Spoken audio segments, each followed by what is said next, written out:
The Heroes of Greyhawk is a game played by adults and recorded for an adult audience. Sometimes we use adult language and explore adult topics. Consider yourself warned.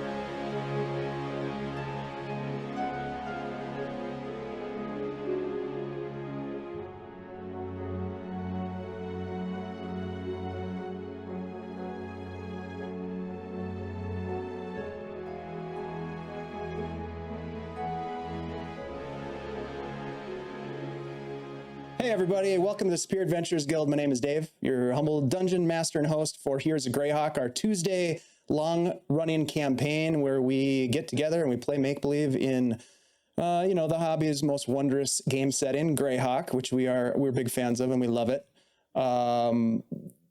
Sometimes it's a bittersweet love because terrible things happen to us in this strange world, but nevertheless, we love playing here, and I personally love playing with my friends. Look at these beautiful people on the screen right now. All of my friends are in the house playing Dungeons and Dragons on a Tuesday night. Hey, guys. Hey-o. How's it going? Hello. Hello. Hey, Oi. sup? Sup? Wow. Ooh. Shelly's bringing some tood. Got a little testosterone. Wow. Yep, As nut usual. up or Shelly hype goes to the left. train. We got ourselves a hype train. Hey, Shelly's thank you so gonna much. roll up. That's right. I got my crying is a free action shirt on tonight. Oh God. That means Nope. he prepared something special.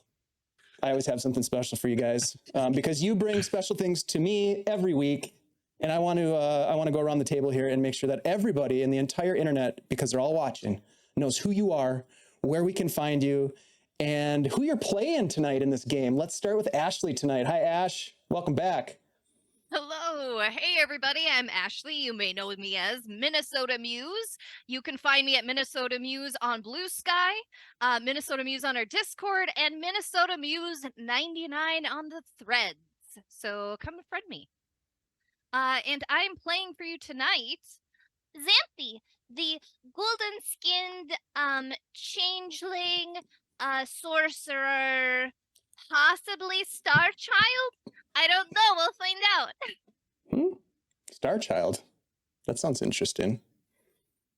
Sounds like somebody made that shit up. No? Right, homebrew. I love it. I have a feeling we're going to find out the answers to all of those mysteries at some point, Ashley. I really do. I have high hopes. It could happen. We'll see. And there's some things that we can't unsee. And when I mention that, it immediately brings me to Shelly. Hi, Shelly. How did I know that was me? Hey, yo. This is Shelly right here, and you can find me on Threads and Blue Sky at Hey, it's Flea Monkey. And also on Discord as Flea Monkey. Tonight I'm playing Nori Philomena Bibblespark, Forest Gnome, Warlock, ready to, get into it. Eat some mushrooms, protect our friends, not necessarily in that order, but maybe. Hey, I don't know. Things happen. Yeah. Shrooms happen. We all know that. Shrooms. You know what I'm talking about, Alex. All right. Well, thank you so much, Shelly. Let's jump over to Andy G 3D. Heyo. What's up, everybody? My name is Andy, also known as Andy G3D here on Twitch. And yeah, you can find me over at Discord under a similar name. But yeah, tonight I will be playing Desmond Adelar. I was very excited to get back into it because he has some new spells. And he's a young man again. And he's a young man again. He's feeling, I don't know what the right Spry. word is. Vim and vigor. Bring in your step. There's Yeah. lead in his pencil. Oh, no. Hell yeah. That's right. And he's ready to write. He's got a spell book. He needs to write with something. He's going to be Ashley, scribbling. why do you always veer over that dark area on the dark web? Can't stop it. Sorry, I'm 13 and Can't stop, won't stop. Yeah, I know. aren't We all? love making you laugh. That's really why we do all of this, is to get Mhm. Ashley to giggle. You guys, thank you for being here. My name's Dave. You know me. I play games, produce games, run games here. And I also pour Greyhawk gravy. Okay, so somebody messed around with some of the chat commands I see. Andy, was that you? What? Okay, well, paddle your gravy boat on over to the Guild Superior Discord channel server if you want to hang out and eat mashed potatoes during the holidays, because we're going to do a mashed potato live stream. Oh, I don't know if I should say that, but maybe we should.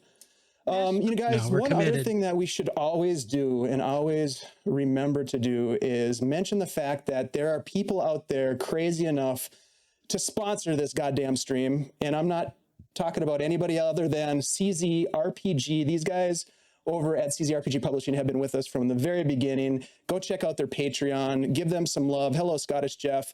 We really appreciate Christian and his team for continuing to sponsor us. They were a big sponsor during our recent fundraising campaign, and they really are awesome because they allow us to raffle off stuff for you guys. So look, we've got a giveaway tonight. We are giving away a piece of content called Old Town, and it's brand new, hot off the press, 5e supplement.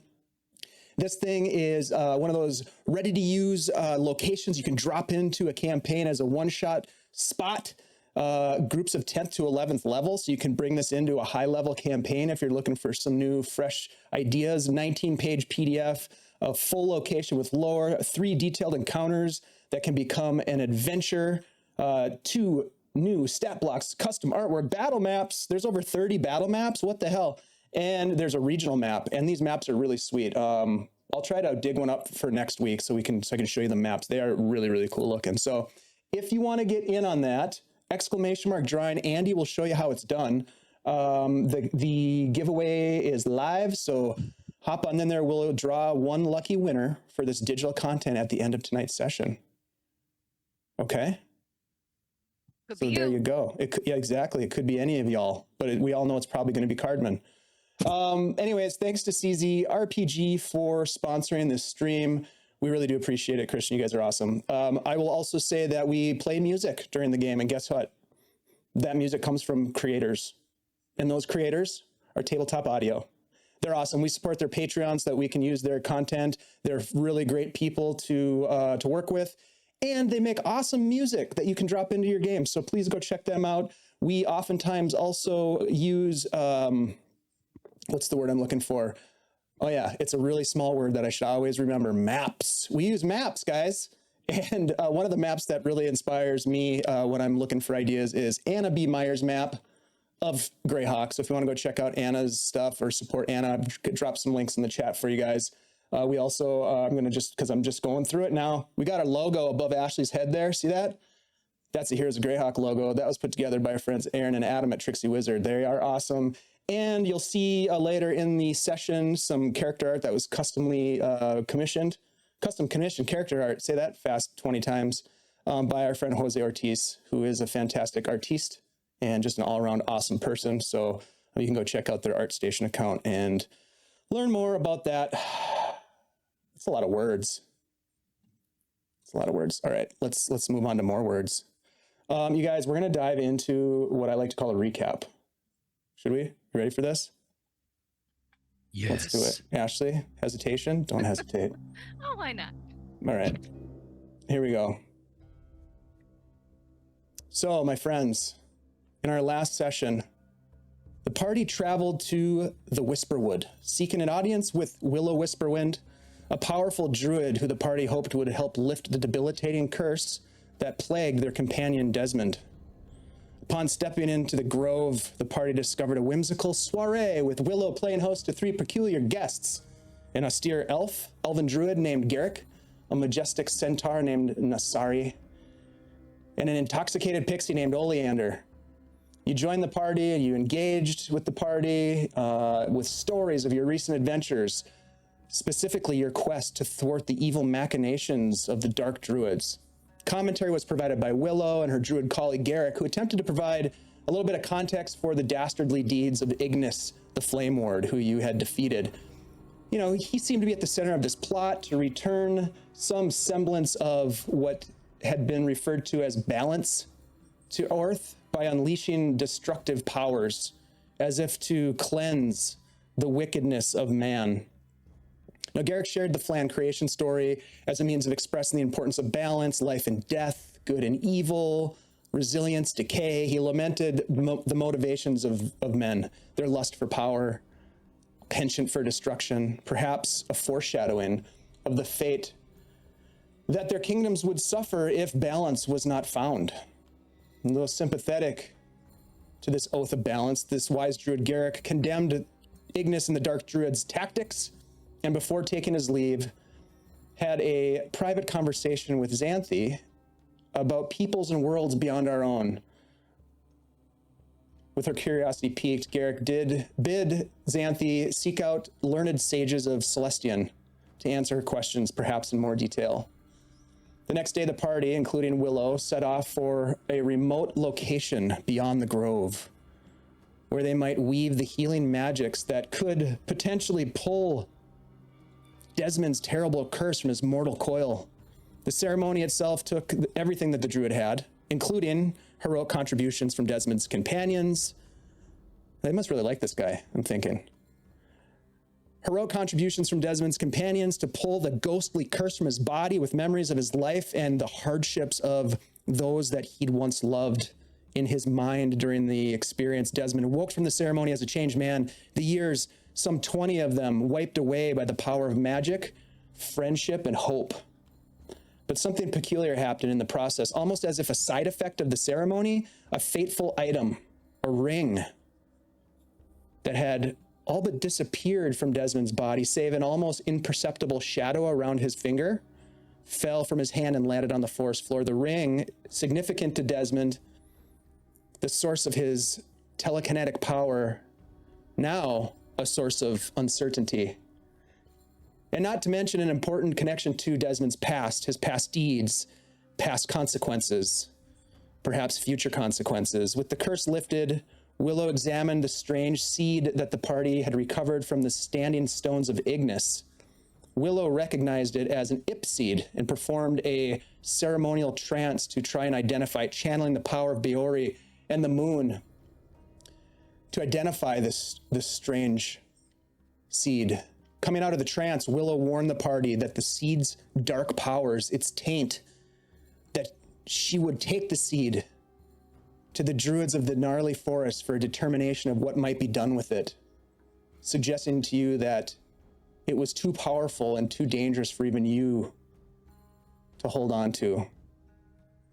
The next day you set out from the Whisperwood and arrived at the Thornhaven Outpost, where you took your rest and you regained your strength from the journey, from the adventures behind you. And my friends, this is also where you leveled up to level 5. So as we come back to the game, I would like to hear kind of in a little bit of a montage-ish kind of vibe, what your character does as you level up. You can go ahead and out of character tell us like what you took a level in, that kind of thing. But kind of give us an idea of what sort of things you would have done during your stay at Thornhaven Outpost to get to your next level with all the features that you gather. Just a little taste. And I think we'll start with, let's start with Andy. Let's start with Desmond. All right. Yeah, Des spent a lot of time kind of poring over materials that he had from Spug Noir, who was a young wizard that was traveling with us at one point. So he's been trying to learn some more spells. So I took another level, or I took a level in wizard, and a little multi-class. A little multi-class. And so yeah, the way I kind of envision it is that he's spending some time poring over these materials. In the process, he was spotted by a mage who works for the Rangers, and this guy like volunteered to help him out with a few things, because it's a lot to go over. Yeah, absolutely. I imagine it would have taken quite a bit of study over the course of a week or so as you gathered your strength and will to set off on the next leg of your journey. And working with a learned person of magic would have been super helpful. Why don't you give me an Arcana check with advantage? All right.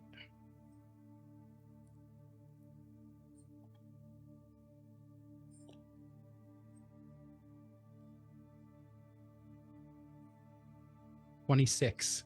Wow, very nice. So you have a book from Desmond, from Spug Noir, Spug Noir's journal. Yeah, right? like Spug had like gifted me like my own little book, and then Yep. I kind of found some like scrolls and whatnot among his things. I will say this I as didn't have well. his book, but No, his spell book is still missing. We know that. That's one of sort of the loose ends that sort of hang out there that perhaps we'll find an answer to someday. But you notice in your studies, specifically one late evening as you're sitting around the fire, you're up late. Most of the other jerkins have gone to their bunks. Your companions have long gone to sleep, and you're with the illumination of the firelight, you're paging through the book, and you notice that there are actually a couple of pages that have writing on them. They have a spell description. They have components listed. They have formulae of how to cast the spells, but those pages weren't in there before. You look at them with that Arcana check, you know without a doubt that those pages are written in Spug Noir's handwriting. They weren't there before.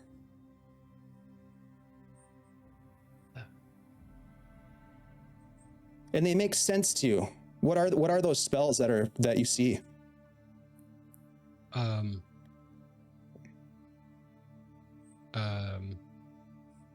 Cantrip, like booming blade, message, mind sliver, detect magic,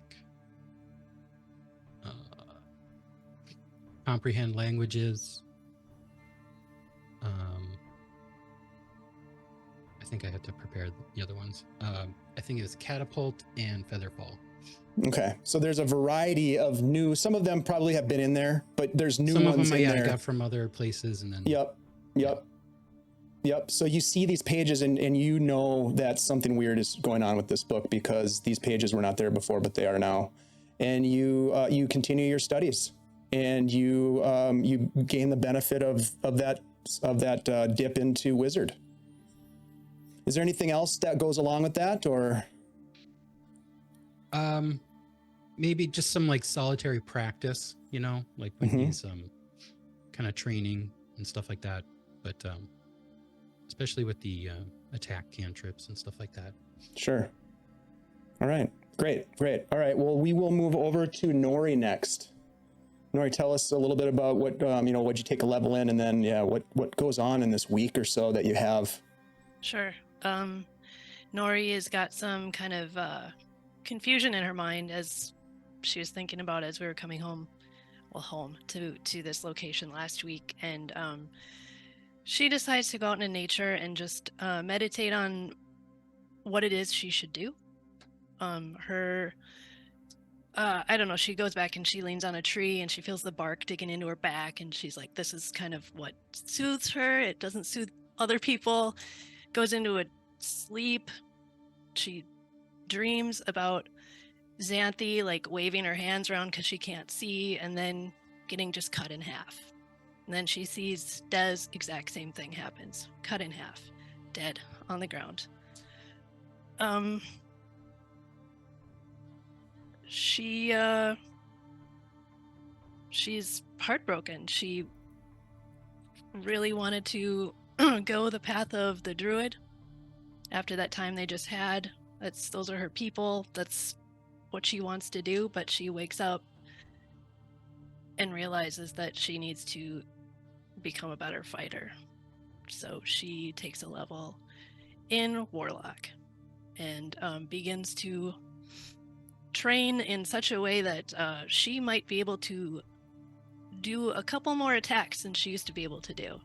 She finds a strong, muscly dude that is also real quick, real dexterous. Fast and hands. She gets him, yeah, great fingers too. And she gets him to try to help her train her a little bit on how to be able to attack twice around. Thirsting Blade? Thirsting Blade. Ooh, that's what hot. we did. Nice. Getting thirsty. getting thirsty with the thirsting blade. What? She, do you want to know what spell she decided to take then as well? If you want to, that's up to you. If you want to tell us, I'll leave it to you Yeah. to reveal what you'd like. This kind of relates to Armin. her dream again. In her dream, she may have, as her friends were cut down, she may have seen their fingers start to move after they were dead in her dream and felt a little bit of a call towards the dark side to keep this from happening. It's a strange duality thing. So she took vampiric touch so that she can stay up front and fight, not have to have Xanthi come up and touch her and get into the danger zone. Xanthi can touch her at any time, obviously, but not while we're Consent is fighting there. in the danger Yep. zone. Yeah, Consent has been given. consent has been given. Wow, that warlock level 5 is pretty big. That's pretty awesome. Yeah. Yeah, this is why we did not go a different direction. Yeah. Very smart. Cool. Anything else you'd like to add? Hey, thanks for the resub, Wiley Hobbit. Thanks, Scott. Shall There is anything one else? more thing I would Yeah. like to add. While we're there, she tearfully is asking around if there's an herbalism kit here somewhere around here that she could take with her, maybe with some glass vials. She obviously can't do as much as she'd like to do with that right now, but her book's a little messed up because she squished that mushroom in there, and she would like a better way to collect that stuff and then be able to start working like her side hustle, a little herbalism kit, and start working on maybe making potions and stuff. Okay. Baby steps. Yeah, give me a charisma check.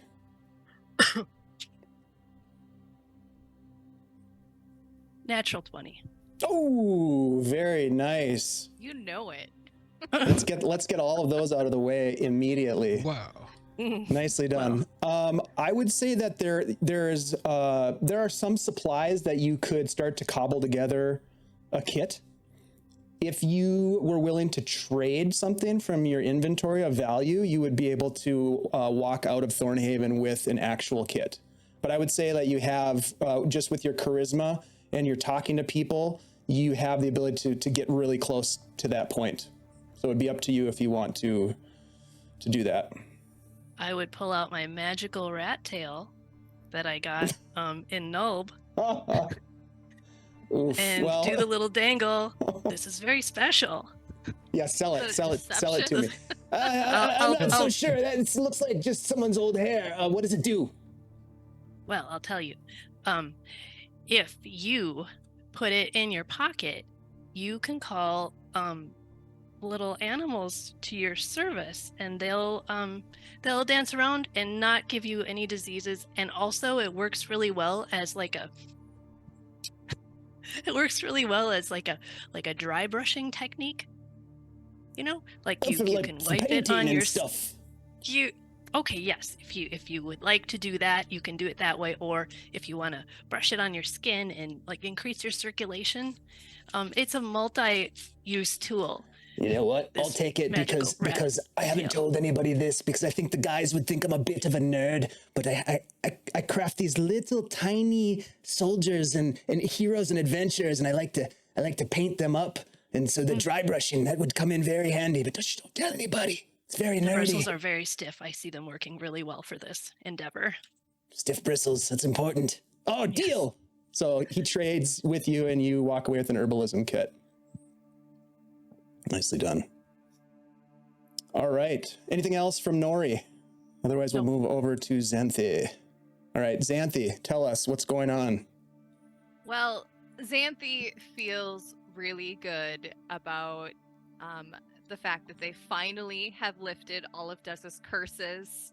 So she is kind of like relaxing into her success of everything's coming up Xanthi, and she gets to level up as a sorcerer, and at 5th level she just gets far more deadly.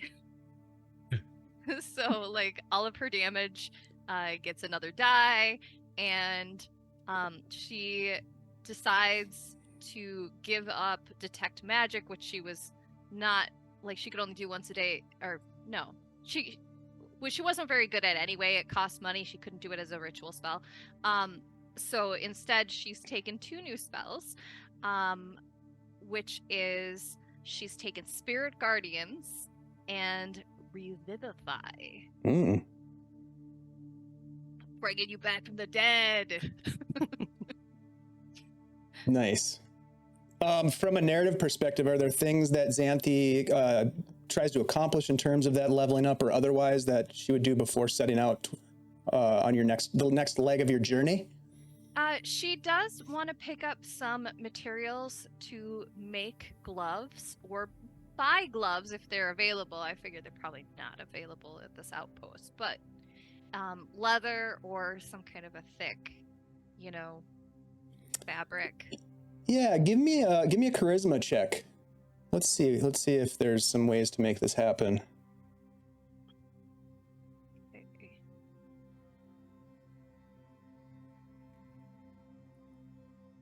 Natural 20. Oh my god. 25. Nice. So 25, How very you nice. doing? I can see where things are going already with this 5th level stuff. Very cool. So yeah, you ask around and you are able to work with some of the artisans that live in the outpost. There are certainly people who mend torn gear, mend clothing, make armor. Usually it's made out of hides. So you're able to find some materials. So you could either do the raw materials for no cost, or if you wanted to buy gloves, you could actually have gloves made, but it would cost you, are you buying them for yourself, or how many? I want 3 pairs. 3 pairs of gloves? Mm-hmm. It would cost you 1 gold to basically barter with 1 gold to get that. Or you could barter with some other item in your inventory if you wanted to.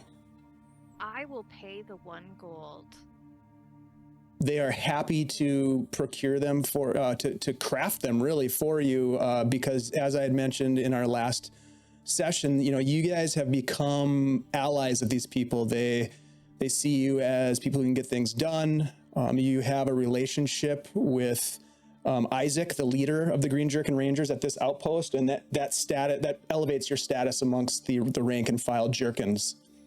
So they're happy to provide you with some fairly high quality hide leather gloves. And with that natural 20, we'll even say that they are well tailored to the varying sizes of your friend's hands. Sweet. It's going to be important. Yeah, especially for a gnome. Have you ever seen a gnome in big gloves? Right. No, it doesn't work. Ridiculous. Yeah. Okay, anything else from Xanthi? I think that's it. Okay. All right, so with that said, you say your goodbyes to the Jerkins. Isaac, comes out and thanks you for what you've helped them with. He relays to you again, as you know, that he and the Jerkins will be doing their best to keep an eye on the comings and goings in and out of the Twilight Falls area. They took heed of your warnings about the drow encounter near Nambural. They are keeping watch to the north to identify if there is indeed a green dragon that has set up a lair somewhere to the north. And they will be trying to hunt down and bring to justice any of the remaining dark druids that are still out there on the landscape. Ignis being the one that you did combat with and who was possibly or most likely sort of the ringleader of what was going on, at least in this area. He's been killed or captured, and they are off looking to bring down the rest of his cabal. So he thanks you for what you've done, and did you? I was going to ask this out of character. Did you want to purchase the ponies, or barter or buy the ponies from them, or are you going to hoof it on foot? They're just gonna die. How much money do we have? I don't think we have enough money for them. Yeah, Ponies were 30 a piece, or They would part with them for 60 gold for 3 of them. I mean, Meredith? I think we had 200 before we started the My Little Pony Express. Okay, so we have 175 Okay. because Des paid part of that out of pocket, and now I'm he's gonna- broke. I don't know. Do you think we should buy ponies? I don't think we should. I'm concerned for their safety, and B, we're kind of sneaky, you know? Like, Mm, we can't mhm. we can't make these guys be sneaky. They don't want to. They're proud of their heritage. Right, Meredith? That's just my vote. I mean, if you guys feel like you want horses, While this conversation is away. happening, You Bitey might has think- got like a clump of Xanthi's hair in its mouth, and it's just kind of. We might be able to get around a little quicker though. yeah, it's true. Well, you know, if we take a boat, though, it's not so good for them. True. All right, let's save our money. Okay, so you guys make the decision to go on foot, and I'm going to bring the map back up here just so folks can see where we're at. We are just north of Twilight Falls, so almost like right on Twilight Falls here in the center of the map. You can see my cursor here on stream, and you're going to be heading you're going to be passing by Twilight Falls and taking the high road to Nulb, is what it sounds like to me. So you set out, and the travel is fairly easy. The weather is cold. There's a little bit of a fallen snow on the ground, but you know it's comfortable for traveling. You don't overheat, obviously. Hey, thanks, Doc Shoulder. We've got an advantage from Doc for each of you. So the traveling it goes well, and you make really good time. Now, the question that you have to determine for yourselves is whether or not you intend to pass through the town of Twilight Falls or try to circumnavigate to avoid any sort of conflicts. As you may remember, I'm sure the players remember, but other folks may remember that there was a bit of an incident in Twilight Falls with the Black Hand not more than a couple of weeks prior, and things have changed from the intel that you were given or provided by the Green Jerk and Rangers who have been keeping an eye on this place for quite some time. There's new management in town. The old management, Gromlin Howards, who was a formidable foe and a total jackass, was usurped and replaced. And nobody really knows what happened to Gromlin. But you know one thing, that your presence is probably not welcome in this town that's still run by the Black Hand. So what would you like to do?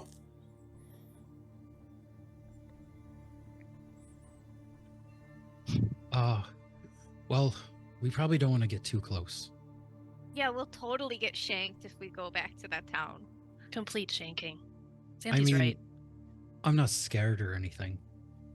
I'm just saying there might be a lot of them down there. Thanks, Downrider. Right. I mean, we've all been stabbed before, but it's probably not a good idea to return to that town.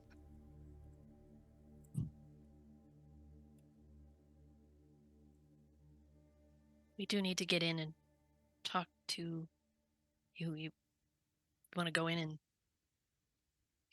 and talk to Carl? Is that I what you're mean, thinking? You want to slip in and just talk to him?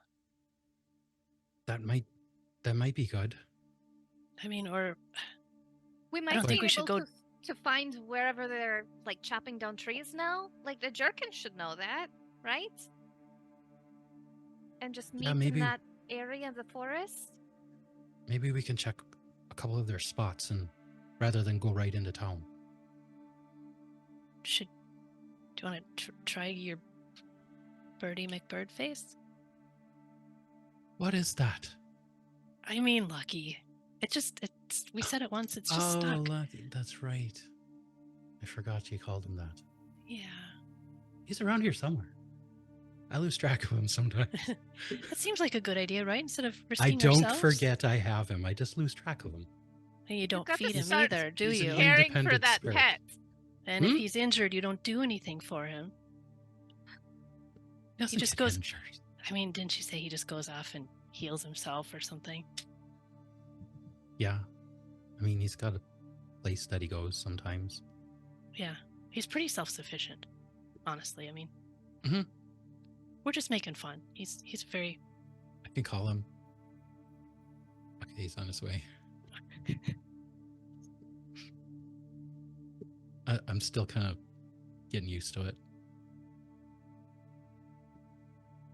As this conversation is happening and you're walking and talking, you see that you are getting close to the town of Twilight Falls. So is your intent then, Desmond, to try to have a conversation with this hunky lumberjack named Carl?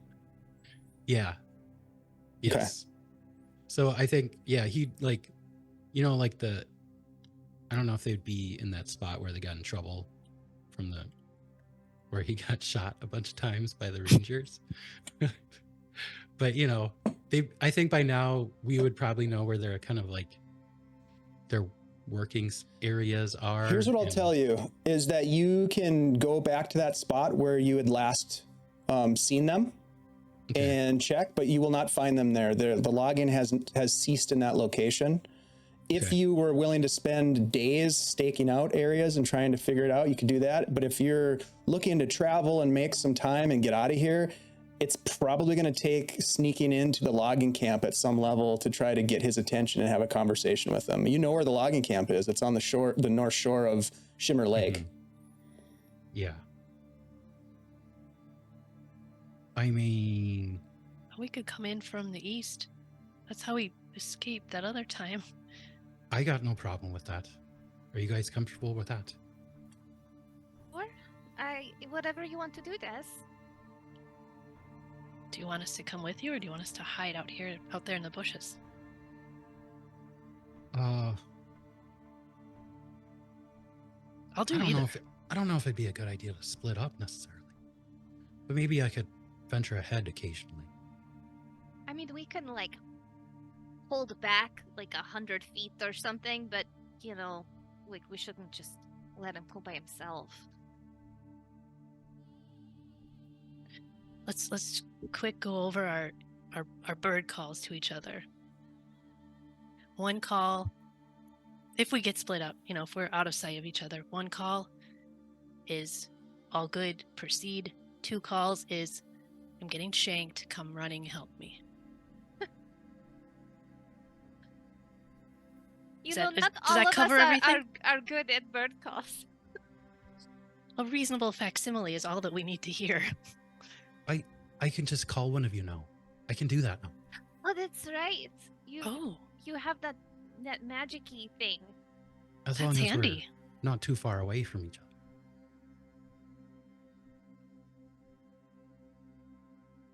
Yeah. How, I mean, like, can we be across town? Or do we have to see each other? I think I kind of have to see you. It doesn't go Okay. through I don't think you have to see each other, but general direction. What if I was You in the have to basement point and you were in up in the the- attic? Yes. you have to point in the direction that they are. Mhm. So you kind of have to know where they are, even if there's something in between you. But if there's like a foot of stone or something, like it won't go through that. So probably not the basement. Right. But you know, like it works for about 120 feet.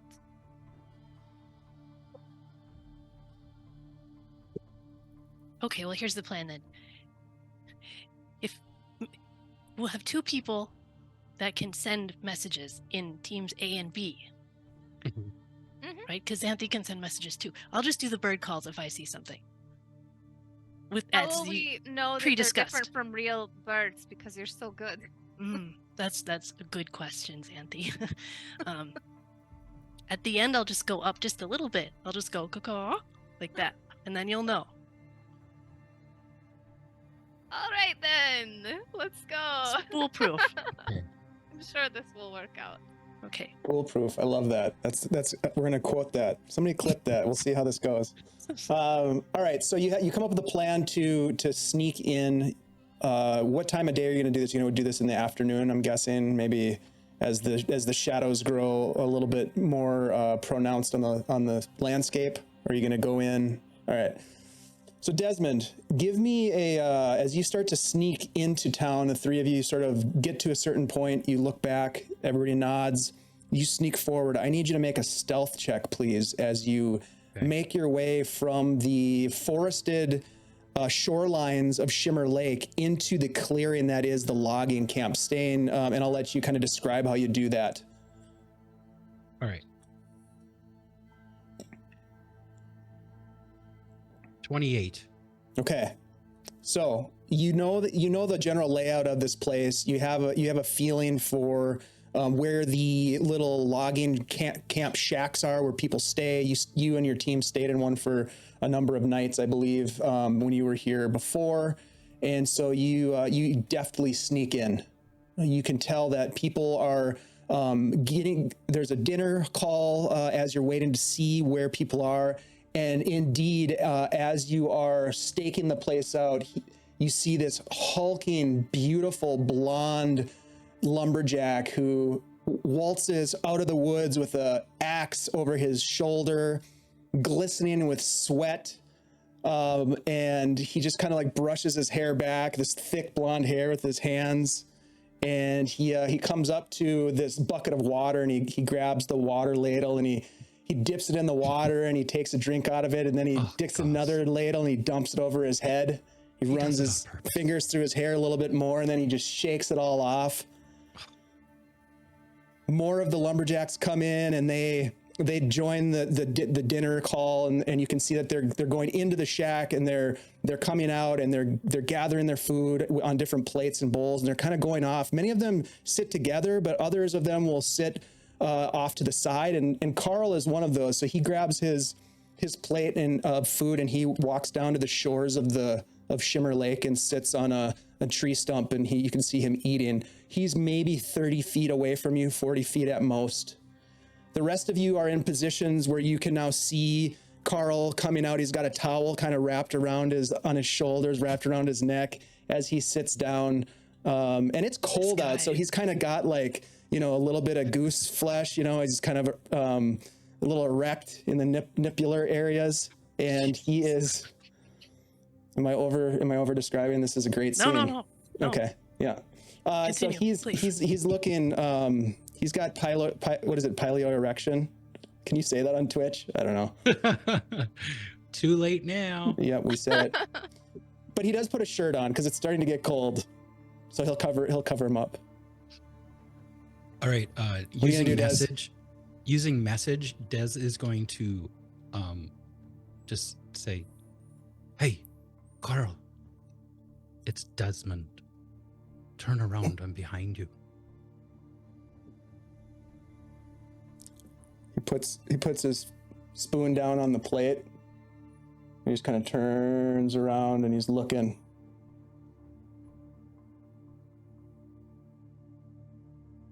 Do you do anything to? I mean, you rolled a 28 on your stealth check, so you're like almost invisible. Just gonna say, real nonchalant. Just walk back into the woods. About 30 feet or so. Give me a persuasion check. When that voice in your head tells you to just walk Yeah, into just the woods walk by into the yourself. woods. Leave the shirt. And the towel. Probably not great. What was that? Persuasion. Persuasion and 8. He just kind of looks around and then he shouts over there. He shouts a little bit loud. "Tommy, did you hear that?" Nobody answers. Nobody's really paying much attention to him. He kind of looks around. He gets up. He sets his plate down on the stump. He looks down. You can see that he sort of checks to see if he's got his dagger that he always keeps in a scabbard on his belt. He just kind of, makes sure it's there. And he is going to not see you at all as he looks around, and he's going to take a couple of steps in your direction. And you can tell he's almost looking right at you for a moment, and then he looks away, and he's kind of scanning again to where you are, but he doesn't see you. All There's someone there. Is he close, like within 10, 15 feet? Nah, he's probably 30 feet away from you. All right, Des will kind of just peek out from behind this tree that he's hiding in and kind of like give him a wave. He looks around. He reaches down and grabs his plate of food and his spoon and takes a bite. And then just starts walking in your direction, nonchalant. What a guy. He gets about 10 feet away and he looks over his shoulder. What are you doing here? You shouldn't be here. It's dangerous for you to be here. Yeah, I just thought it might be worth a slight risk to come and talk to you. And you might get us both killed. That is not my intention. Follow me, okay? But stay back a little bit. He looks out, he steps back out a little bit from the forest, and he finishes another food, and then he just kind of like dumps his plate and starts scraping it off, and he waves to somebody that you can't see. And then he turns and he just starts walking towards, following the tree line down to an area where there's a couple of rocks that protrude into the water, and they're somewhat concealed. It's definitely a much more private area than where you were before, and he waits for you there. All right. Desmond, what is it? Why did you come? Well, we wanted to know how things are going here in town. We heard Gromlin is no longer here. Is that true? Yeah, Gromlin disappeared. Nobody's quite sure where he went, but there's some new people running the show around here, and you can believe it, they're worse than Gromlin. Really? Who are they?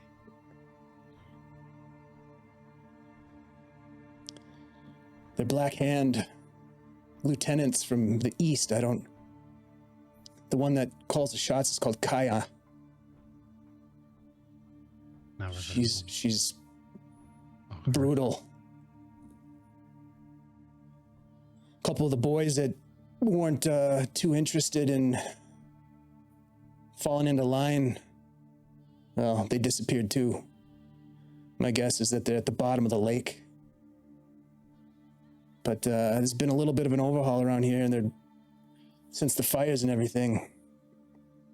Why are you here? There's nothing for you here. What about you? Are you gonna stay? I got no place to go. I got a job here. It pays well. They don't make me kill nobody, or I've kind of learned to relax a little bit. Jerkins haven't been giving us too much trouble, and like I said, I got no place to go. Well, for what it's worth, if you stay out of their grove, they won't trouble you, I'm sure. Yeah. Well, yeah, I just wanted to come take a look around and, see how things were here. But, there's been a little bit of a lull in activity with people in cargo sort of getting jammed upriver. I think there's quite a bit of shit going on in Nulb, from what I hear. There's a lot of things happening in Nulb right now. Is that where you guys are headed? Are you still with the others? Are you alone? Oh, I'm still with them. But it's just me right now. And, yeah, we're most likely heading that way. Well, I'd say don't get yourself mixed up in anything dangerous, but knowing you and your friends, it's probably quite likely. I don't know what you mean. Anyways, I was just curious. Would you be interested in, I don't know, occasionally passing a message or two? What kind of message are we talking about? The type of message that someone would want to keep secret.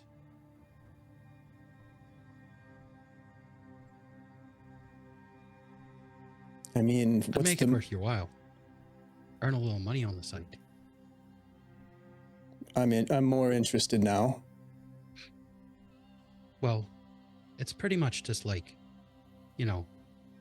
someone might come ask for the news. What's going on around town? You don't have to give exact details, but... How do I know if I can trust them? I mean, I don't want to end up like Gromlin or any of the others, you know? I don't even know how to fucking swim. That's true. Well, I can assure you it's pretty low-key. You got like some sort of a way to identify people who are, you know, cool? Yeah,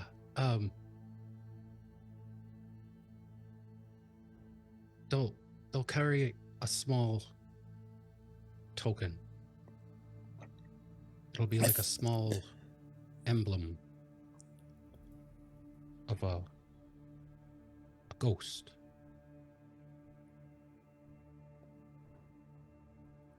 A ghost token. Mm-hmm. Okay. And I mean, they'll know you. You won't know them. And once you meet them, you won't have met them before.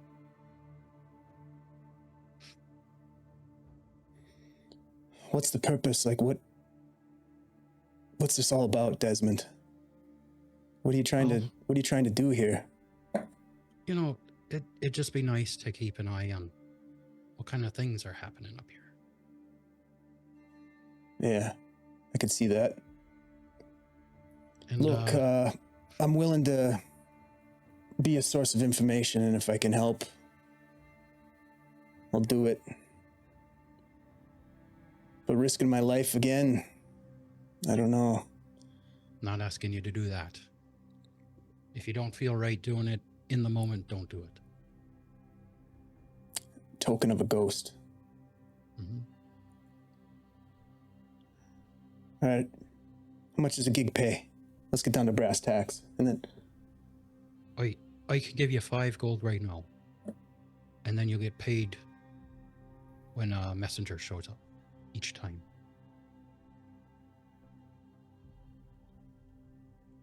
And I can quit whenever I feel unsafe about it. Right? We'll give it a try. But don't tell too many people that I'm part of this network or whatever you're putting together.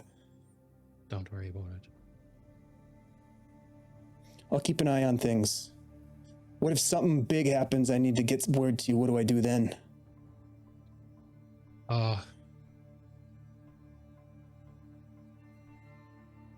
Well, it might be hard to get messages out exactly when you need them to, but you could always leave a message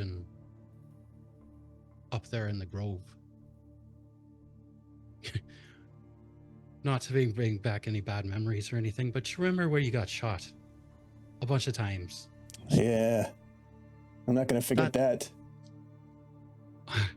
One way to get a hold of the Rangers is to leave them a little message right on that stump.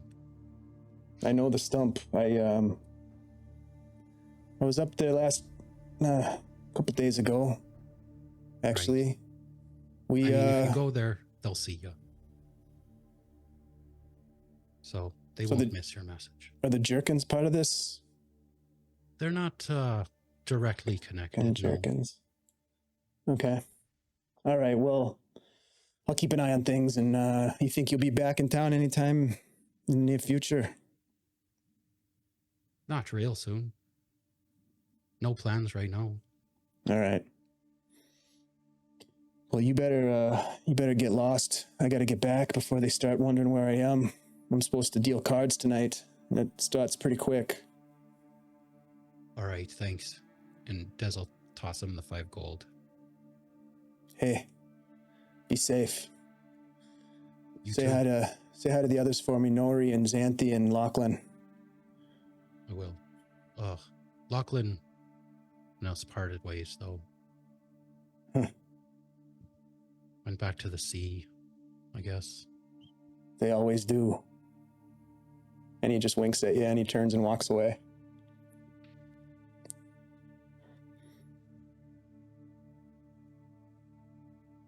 Des will wait for a while till he's like long gone. before he kind of sneaks back. Okay. Eventually, Desmond reconnects with the rest of you and fills you in on what went down. I'm assuming that you're going to try to totally avoid Twilight Falls. Otherwise, we can get into it if you guys want to get into Twilight Falls. No. I'll just kind of sneak back to where Nori and Xanthi are hiding and kind of tell them what went down and about this new leader that I heard about. I don't think we've heard about her before. Yeah, apparently she's bad news. Well, aren't they all? She's getting rid of other black hands that aren't doing what she said. Yeah, I mean, Carl said people will go and missing if they, don't fall in line or speak up too much. She sounds very ruthless. Well, we know the Black Hands are not a nice gang. Well, Carl's in it. Yeah, but I don't think Carl really wanted to join. No, he No. didn't. Yeah, I He mean, couldn't possibly have. a lot of these guys that are just out here logging and whatnot, I don't think they're really too tight with the business. They got forced into it, though. I bet. But, there's that whole side of the camp that's just like all enforcers. Yeah, it's not good. We should get out of here. Can we see the warehouse at all, like from a distant? No. You'd have to go into town to get a better view of that, and yeah, that could be treacherous. Do you think if we caught that boat back down to Nulb that they would still talk to us, or would they hate us too? I mean, Was it Carl Lucille, did say I that. think? Carl said that there's been a lot of disruption in the traffic going back and forth between here and there. So we might not even see him. I don't know. I think we're better I'd off like to taking see the them road. again. Yeah. I bet you would.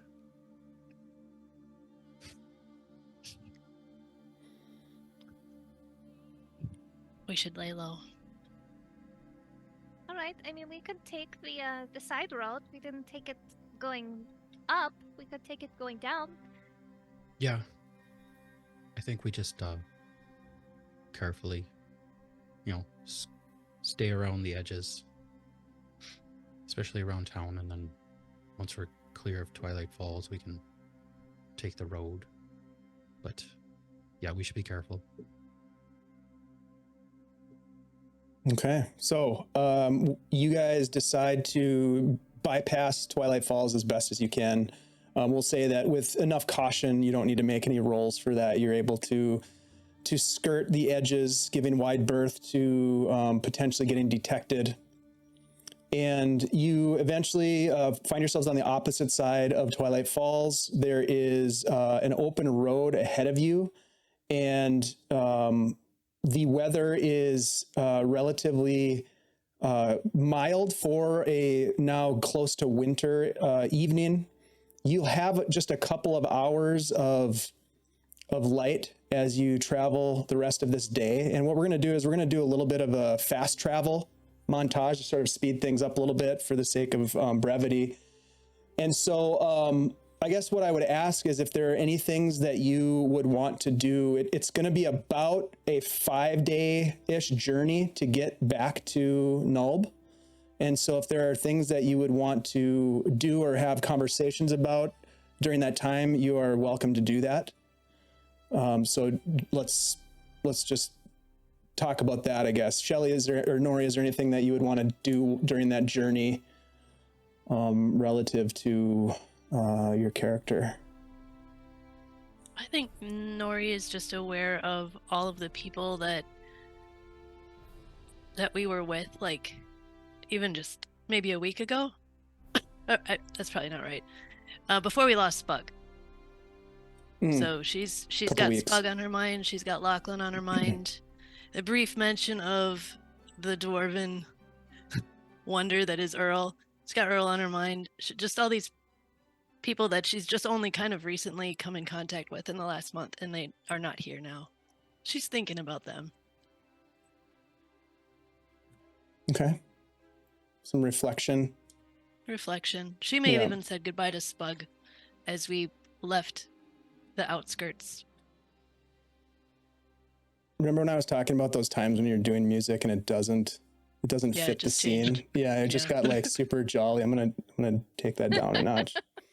I'm gonna go back over here. Really upbeat. It got Bright. super Yeah. upbeat there. Really real screwed my bright. vibe up. It was unmatched to your contemplative. Yeah. So we'll just restart that. We'll fix it in post. Diddle-doo, diddle-doo, Yep. diddle-doo. Yep. Oh my God, that's funny.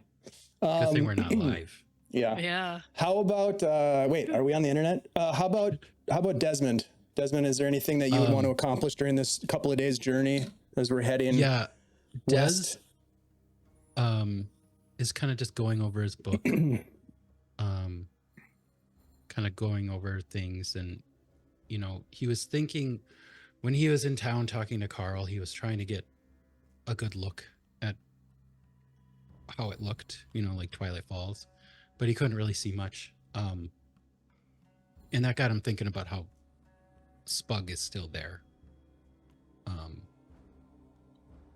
His body, for all we know, is at the bottom of the warehouse ruin.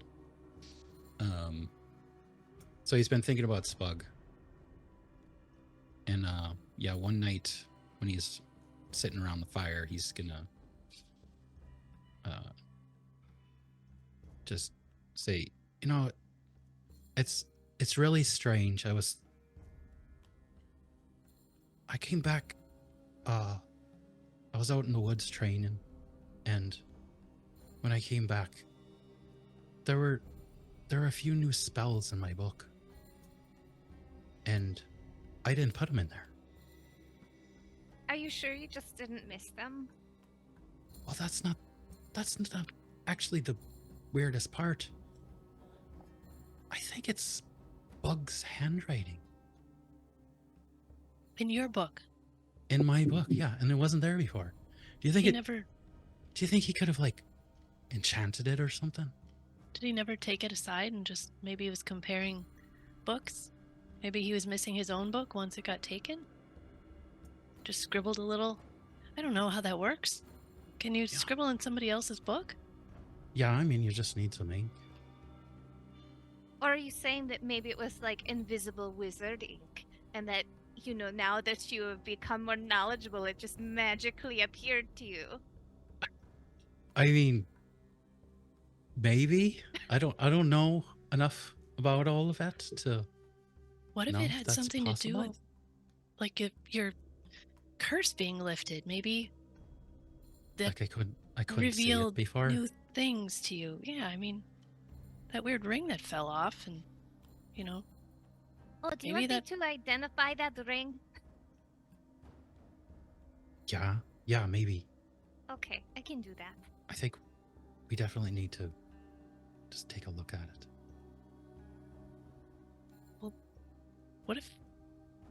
what if it was Spug? What you mean, like? What if he just, But he's dead. I mean, How is he gonna? well, that doesn't always mean they're not around. How can a dead person write in a book? Are you saying it was like his ghost or something? I mean, it could have been. You know, weirder things have happened. I mean, even to us. I mean, we know ghosts exist. Right, I we saw one. Never want to say one again in my life. Is What it if it's sucked? Spug? What if it's What? Spug? I mean, that wouldn't be the worst. Because I would love to see Spug again. as I long was as he thinking about isn't too weird. Do you you think know. he would be a friendly ghost? Or do you think he would be like a scary Well, one, like the one that aged you? Right. I mean, what kind of decides what kind of ghost you're going to be?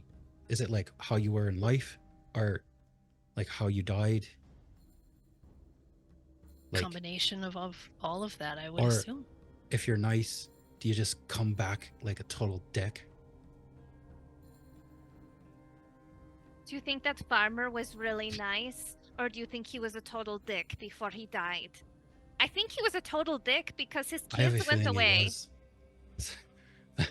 That guy sucked. And we went out of our way to get him buried and whatnot. I know, and he didn't even lift it. He was like, "Yeah, I'll totally help you if you help And he didn't even me," want and anything. He was didn't. just talking gibberish the whole time. Worst ever. For sure. All right. I mean, I just thought it was kind of weird. It's. Mystery writing. I think it was Spug. I think he's trying to help you, even though he's not here. But it I is guess- also very weird. I can't say for sure that it was him. I mean, Nora, you can hear ghosts, right? Can you listen for Spug? You He can hear hasn't ghosts. Well, Trust me, you don't want to hear them. sometimes. When they got a few things to say, all of a sudden they're sucking the life out of you. It hasn't been my experience. I think it depends on the person. Spug hasn't talked to me, though.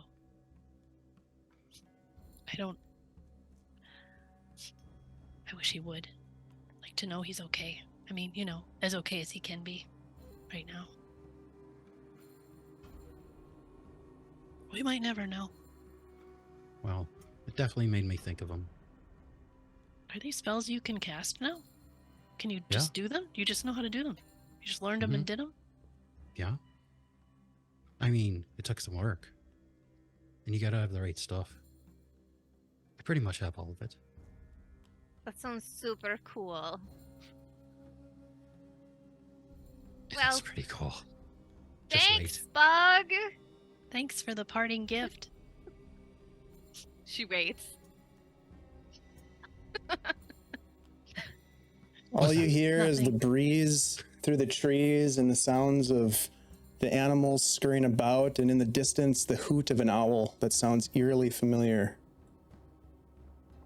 Wait, is that the one that ate the weasel? Is he following us? Is it Lucky? Pipe down, No. you. Lucky's in the tree right above you. Oh, I guess that wasn't him. Nori will So- speak with small beasts, and she'll do a hoot. Okay. We can see if it's the same one. What are you trying to communicate? I'm trying to communicate for it to just come here so we can see its magnificent plumage. Okay. Sounds beautiful. Give me a persuasion check.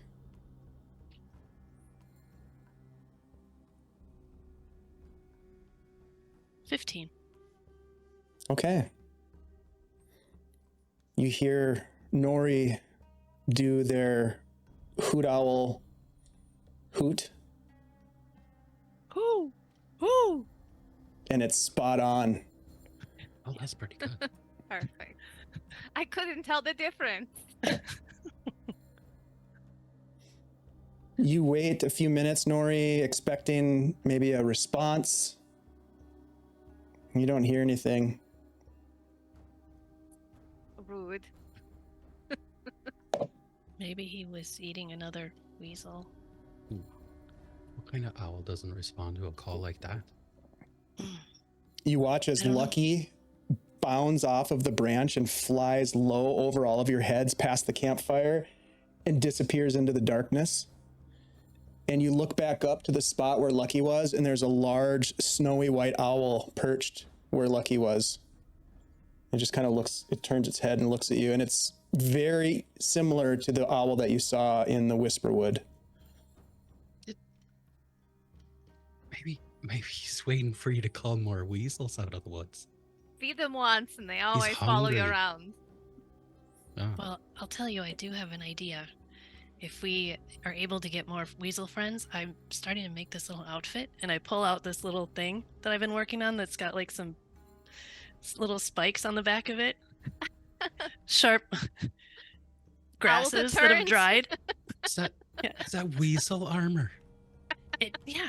I mean, if it's going to be our friend for a couple of minutes, Oh my God. I'm just going to put this on a temporary little weasel benefit thunder for shirt. being my friend. Yeah. If I have to make another, I have to make another. It's just grass. Well, they should be able to defend themselves. That'd be a fine gift.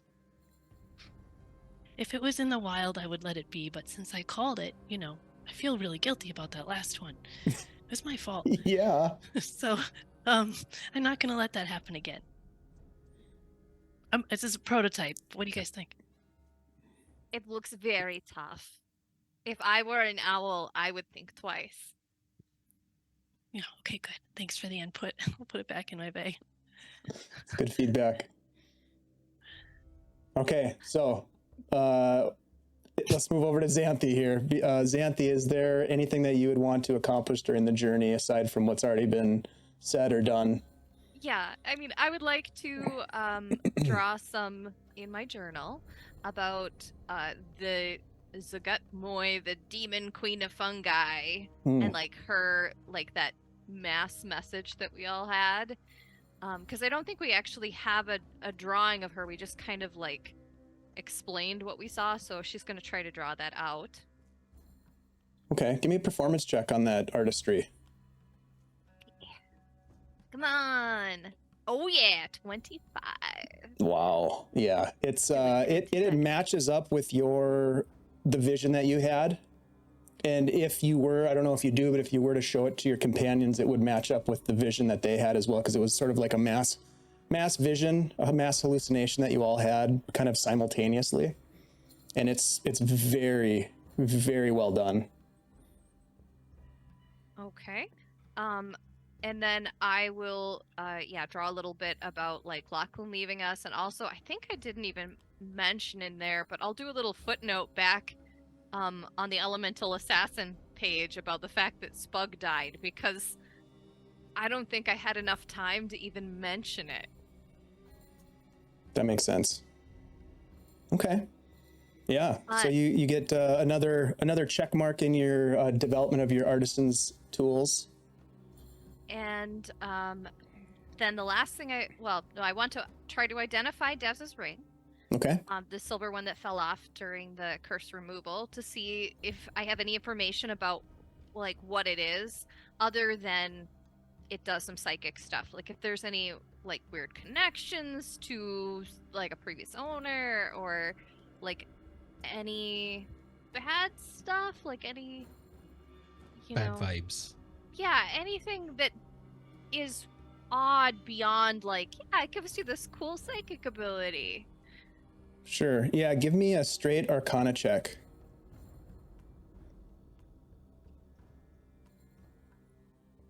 16. Okay. Yeah, you spend some time with the ring, the silver ring, fairly nondescript, but well made. The craftsmanship is very high level. It is 100% magic. It has an essence of magic that you are not familiar with, which would sort of give you an idea that it is a special kind of magic that deals with, as Desmond had put it, sort of like his mind powers. It doesn't give you a lot of information about any sort of other effects that it has, but you do get a sense as you are kind of channeling your sorcery to understand it that it is somebody else's ring. It is not Desmond's ring. And that is significant. It has a significant, it's not an aura because you don't see it, but you feel it. You feel like this is someone's possession, and it was important to that person. Des, this ring, like, I can still tell that it belongs to someone else. Like, on a weird magical level. Like, there's some kind of imprinting on it. Like, you should give this back or get rid of it. I don't think I can give it back right now. I think they'd be pretty upset with me. Well, I mean, I did steal it after if all. it's got this kind of a vibe, they might be able to track it. It feels very much like someone else's. Oh.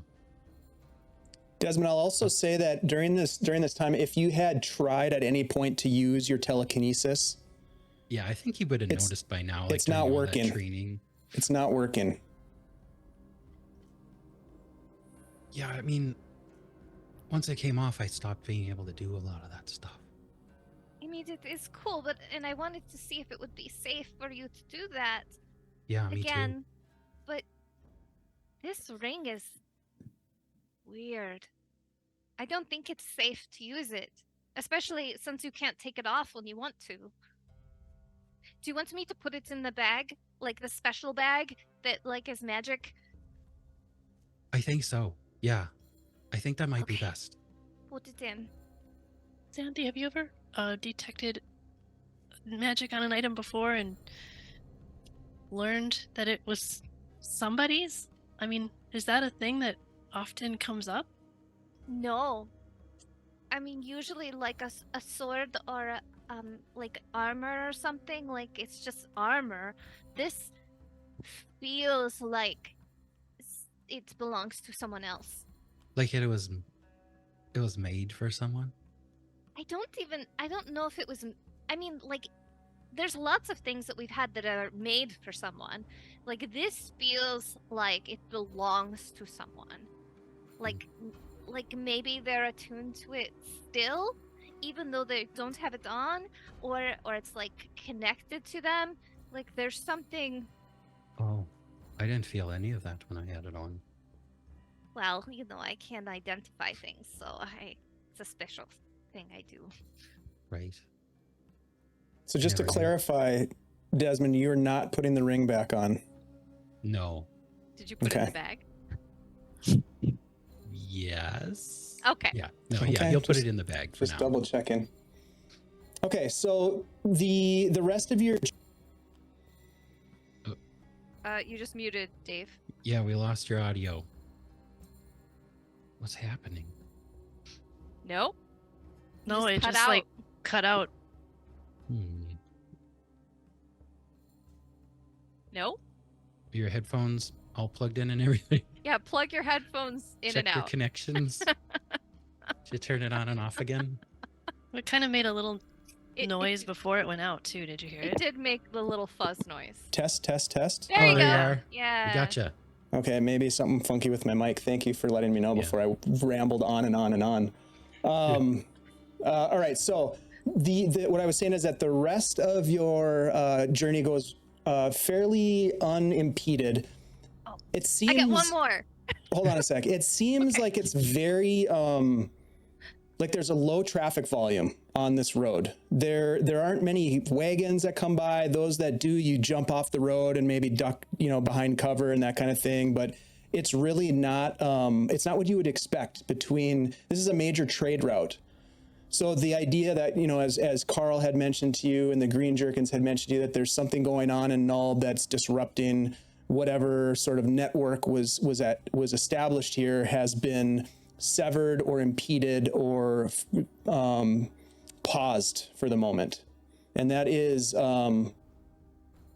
it's different than what you've experienced before traveling in this region. It's oftentimes been rather dangerous to travel. Go ahead, Xanthi. All right, the last thing that she's doing during this trip is she is going to be adding a touch of embroidery to the gloves that she purchased. On the inside cuff, she has embroidered a pair of golden shears, and she will present these to her two traveling companions. Because we keep touching cursed things, and I felt really bad about it. I got to sell gloves. These are beautiful. Well, Is will this they our help name you- now? Will they help you not get cursed if you pick up something bad? I mean, it's fabric, so yes, it will help. I mean, if it's super strong curse, I don't know. Like, it's not dragon skin gloves, they're just regular gloves, but you know, Right. we don't have to wrap our hands in cloth anymore. But they're leather, right? They're nice. Or are they cloth? Yeah, I think they're like a hide of some kind, like a soft. This is a very thoughtful gift, Xanthi. This will help me picking sharp It's flora starting to too, get cold too. and warmth, all those things. This is wonderful. Thank you, and I'll go hug Xanthi. Oh, thanks. I'll hug your waist. Okay, so as I mentioned, you continue your journey west towards Nulb. And on the 5th or 6th day, as you are nearing a bend in the road, you hear voices up ahead. They're inaudible. You can't pick up exactly what they're saying, but they don't seem to be moving. They're not coming towards you. You've heard carts rolling by, or you've seen riders on horses pass by, and you've heard their voices and the sounds of their wagons and their horses approaching you. But this is just voices up ahead, as if you're approaching people who are stationary on the road. Oh, what would you like to do? Do you think this is another one of those bandit traps, Des? Remember before we ran up to help and then they all shot us with arrows? Yeah, they shot me in the chest multiple times. I remember that. I mean, I've It's seen not that gonna happen happen again enough where either. I feel like it's there. So, I wasn't. yeah, let's sneak up. We'll stay off the road, and we'll kind of try to sneak up on them and get a good eye, Okay. get a good look at who they are. All right, give me stealth checks as you do your best to stay hidden in your approach. 2-1 break.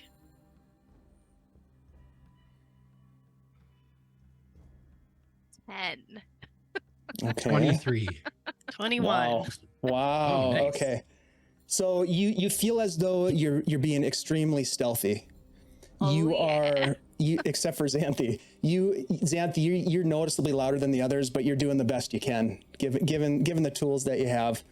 You make your way through the trees a little bit. There's enough of a wet and dampness from the recent snowfall that you're not crunching through the autumn leaf litter. It's more soggy and wet, so you're able to sort of move somewhat quietly. And as you get closer, you can see that there are two figures on the side of the road. One of them is prone or sitting, the other one's standing. And you can see the one that's standing has what appears to be a very stylish, wide-brimmed hat with a plume of feather in its hat. And we're going to move over to that scene right now. Alrin, you are sitting on the side of the road, my friend, and you have your quarry. Your quarry is sitting on the ground at your feet, tied, bound, and looking up at you. Look, we can make a deal. I can match whatever they're paying you. I got friends. We've got cash. Come on, man. Just let me go. Don't take me back to Nulb. Devin, you shouldn't have run. I got a bounty on your head. Your friends, Whitman, Shifty Ogan, Burnett Morris, I dispatched them with you. The rest of your friends, they ran off because they're cowards, just like you. And if you don't shut up, I'm going to give you a knot on the other side of your head, fool. Don't hit me again. Come on, man. I'm bound. I can't even defend my... I'm going to take the bottom of my sword, and I'm going to shut you up for a couple of minutes. So keep it down. Come on, man. I I'm mean... getting my money from you. I got a bounty on you, and I don't give up on them. You guys were trouble. You were a pain in my butt, and I can't wait to see you go down and the rest of your rusty plunderers. See, you're way too principled. You're way too principled, Alrin. I mean, we got cash. I got more friends, and believe me, they're going to be coming for me. So, I mean, you could take the carrot, or you could take the stick. I mean, they're going to be coming for me, and it's going to be lights out for you, and you're never going to get your bounty. And the rest of you can hear this conversation going on in the distance. There's a negotiation happening. And you can tell that one of the people is in a place of power. The other one is trying to talk their way out. You've heard this millions of times before, where people are trying to weasel their way out of the repercussions of their deeds. You're probably 20 to 30 feet away. Alrin, give me a perception check. At the moment he says, I got other friends, you sort of turn on a heightened alertness, because you've gone through a lot. Even though you prevailed in this capture, you went through a lot to get it. And the rest of you are watching, and you can see as you get a little bit closer. Actually, I'll have you guys give me a perception check real quick. What'd you First roll a die for the new Acerarex treasure dice, bard dice that I got for this game with my little bard coin. All right, what'd you roll? Goes. Let's see it. Perception. 19. 19. All right. What did the rest of you roll for perception? 7. Okay. 18. Okay. 12. Okay, Xanthi, you can tell that that both of the men who are having a conversation, they're men. You can tell that they are both injured at some degree. And as you are approaching, Xanthi, you take a step and a twig snaps. And Alrin, you hear it. It triggers your heightened senses, and you turn around and you look directly at Xanthi, this little golden-eyed girl in the trees. And that, my friends, is where we're going to go to break. And when we come back from break, we're going to find out how this all goes down. Big shout out to our friend Vamp Wickman for joining us for this episode. And thanks for hanging out and waiting in the wings while we got this thing going. You're a great sport, and we're happy to have you, my friend. So we will be back in just a couple of short minutes to see how this all goes down. Thanks for being here, everybody. Don't forget to enter to win the giveaway, and we'll talk to you soon. Thanks. About 5 minutes.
Hey, everybody. Welcome back. We're back. You're back. Chad's here. Vamp Wickman is in the house. Thanks, Chad, for joining us tonight. Appreciate you. We are going to get into a little bit of an encounter here. But before we do, I just want to remind people that we do have a giveaway going on with our good friends over at CZRPG have gifted us a copy of Old Town, which is a setting that you can drop into your Dungeons and Dragons game for 10th or 11th level. So high level stuff, a 19-page PDF, really nicely laid out with great artwork, lore, you know how they do it, lore, location, detailed encounters, new stat blocks, a bunch of artwork, 30 different battle map. That's pretty substantial. And then an awesome regional map, which is absolutely beautiful. And Jeremy Kimberling, if otherwise known as Mimic Maps, does the map making for this particular piece of content, and it's absolutely beautiful. So maybe we'll show off some of those maps next week. But for the time being, just type !drawing to get in on the giveaway, and we will draw one lucky winner at the end of tonight's session. So thank you to CZRPG for supporting us, and thanks to this awesome group of players for joining me around the table here. So let's get into it, you guys. So as I said, Alrin, as this scene is playing out, you've got Devin at your feet, bound, attempting to sway you with bribery, attempting to sway you with threats, attempting to possibly figure out a means of escape. You hear a snap of a twig off the side of the road, and as you turn, you see this young girl just kind of looking at you. And as you clock her, you see two additional companions of hers that are in the woods right adjacent to her, and you all see this dapper-looking fellow with a wide-brimmed hat and a golden plume stuffed in it turn to face you. Tell me, Alrin, what's your reaction as you see these people in the woods? Friend or foe? Well, I always say strangers are friends we just haven't met yet. So, friend? You don't God. sound like you're with this guy. No, we're not with him. No, they're not with We're- me. We were just don't- passing through, and we heard you talking. We just wanted to make sure you. I've been kidnapped. This guy kidnapped me. I'm one of the good ones. That's not what we heard earlier. Oh, liar. We'll try anything. Devin. Deadly Devin. They call me Deadly Devin. Well, see there. Look at that Whoa. name. That nickname tells me that you are not the good guy. Deadly good looks. Hmm. Which is obviously not true. Better. I guess it's better than murdering Marv, but like Deadly Devin, it doesn't sound that great either. No, we're Get workshopping his due. our nicknames. Speaking of which, I mean, you have a lot here, you know, new friends and catching up to do, maybe. I don't know. Maybe I could just, you know, I don't need to be here for this. You could just let me go and we'll call it even, Steven. No, not after you tried to kill me with your friends. You going in, man. Well, wait till even Steven gets here then. He's gonna whoop some ass. Yeah, our names We'll aren't that just- great. We'll just be on our way. Pretend we weren't here. We have places to go. Nobody really to see. Bye. Yeah, we'll just Yeah, watch us as we sneak right past you. we were just going this way on the road.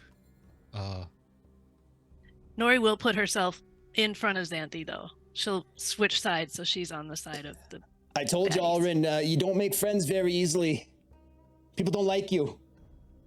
And I stand a little taller at watching them about to leave. And even though the air is pretty still, all of a sudden his hair is blowing as if there's a breeze hitting him, just gloriously behind him as he kind of stands looking down at his quarry and nods a Wow. little bit. He looks kind of cool. I That's really really like cool. your outfits. Yeah, are you some kind of bounty hunter or something? We kind of overheard your conversation there. I am indeed.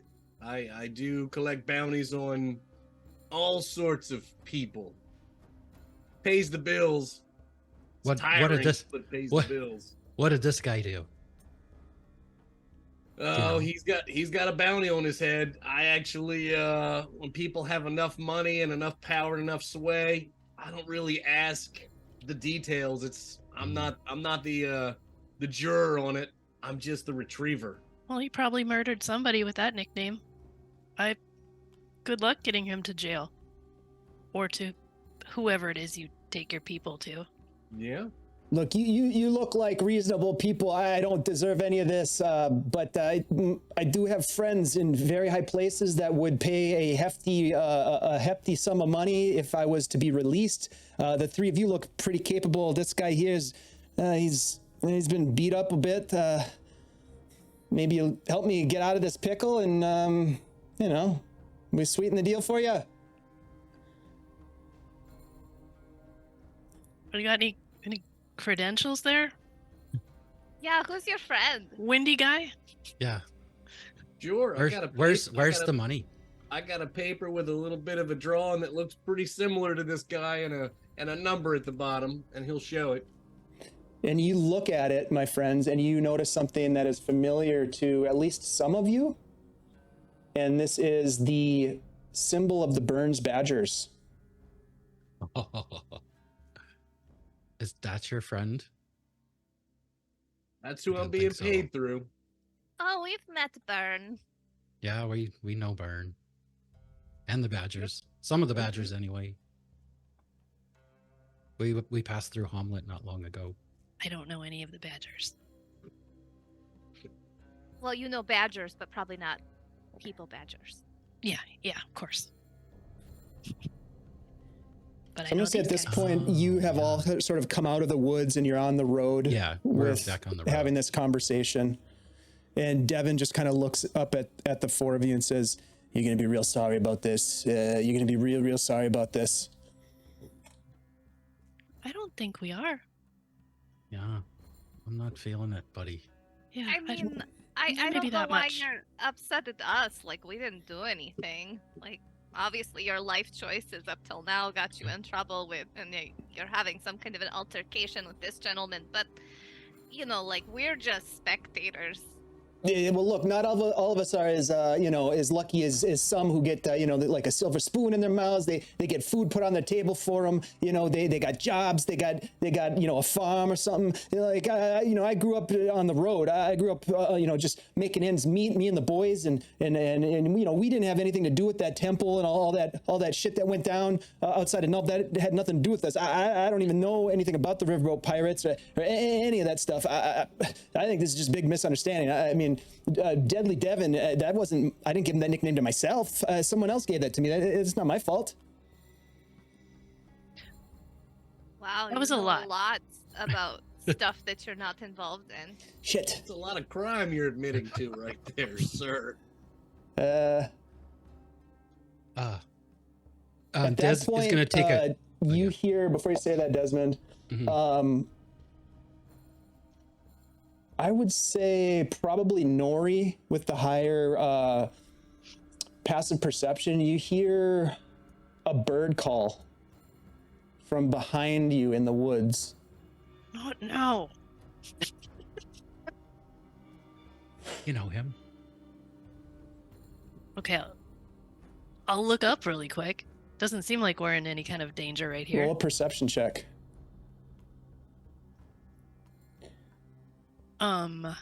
That is 8.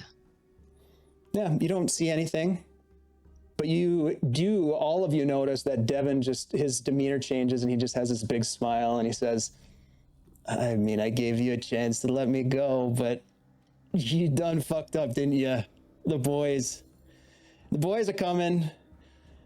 They'll sort this out. Don't worry. You'll have the opportunity to walk on if you want, but, well, not if Pops gets a hold of you." Pops. I don't like your attitude change. I'd like to Can I intimidate him with the bottom of my sword. summon my sword? Okay. How are you going to Well, intimidate him, Alrin? By With your hitting sword. him. Oh, okay. By hitting him with that. Okay, give me an attack roll. Okay. We've woken up and chosen violence. Does Des see any kind of identifying tattoos on his arms or hands? Well, currently he's neck? sort of sitting on his hands are tied behind him. Oh, okay. So you'd have to like flip him over or sort of wrangle his hands No, out. he's not gonna. He was just trying to kind of size him up. He looks like a thug. Hmm. Yeah, he looks like a bandit for sure. What'd you get for your attack roll? Dirty Alrin? 20. Yeah, you crack him right across, hit him on the head with the butt of your sword. Give me some damage roll. I'm not trying to kill him now. Okay, good to know because he's already been beat. He's not at full health at this point. Not trying to kill him with this hit, with these 10 points of damage. Oof. Ah, fuck! Non-lethal. Big cut on his head, just an abrasion, and it splits open and it starts bleeding down his face, and he just starts You can kill me, but it's not going to save you. It's not going to save you. And then suddenly you hear whistling again. You hear another bird call to the south of where you're positioned on the road. You hear Why are a there so many third bird birds call. today?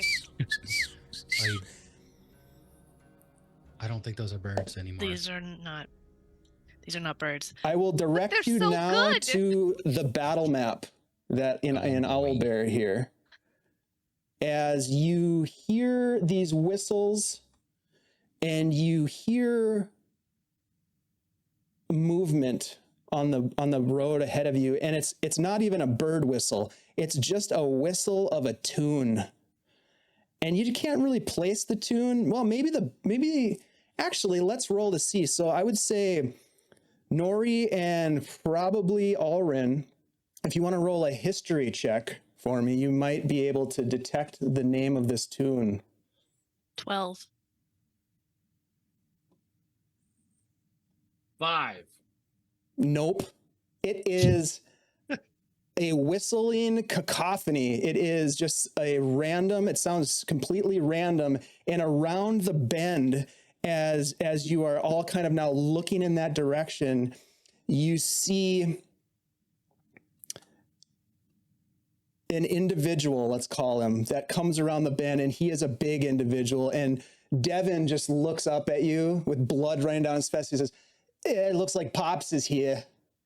And I need everybody to roll initiative as you see this large, and Xanthi, this might be somewhat triggering for you, and I apologize for this.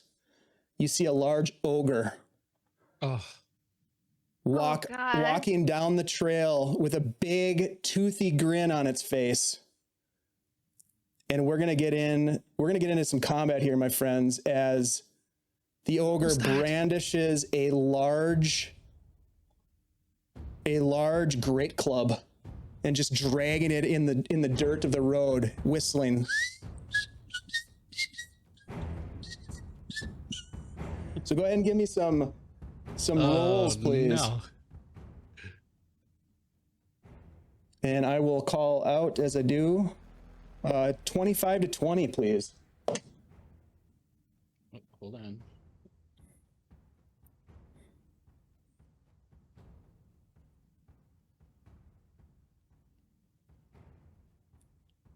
$15 to $20. 19. 19 for Xanthi. 17 for Des. 17 for Dez. 10 to 15. 11. Okay, 11 for Nori. And what did Alrin get? 5. Okay. Okay, so Xanthi, you turn around and you are the nearest to this ogre as it is walking towards you, whistling and dragging a great club. What would you like to do? She is just going to like go a little PTSD and be like, "I'm not getting eaten," and she is going to let off this huge chromatic orb. We'll see if it works, right? Great. Come on. Natural 1. Oh no! Just fumbling, this thing probably brings you back. Well, you could describe for people why this would be something that would be triggering for Xanthi. Xanthi was knocked unconscious and nearly eaten by an ogre in the moat house. Terrible. So Oh yeah. So there's that. Okay, anything else, Xanthi? Did you want to move? Do you have a bonus action? What would you like to do? Oh gosh, let me just see if I have any bonus actions.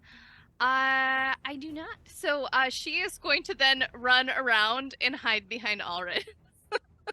Okay. You watch as her magic kind of like does little like fizzle, and she goes, "Oh God!" She runs behind you. Performance anxiety.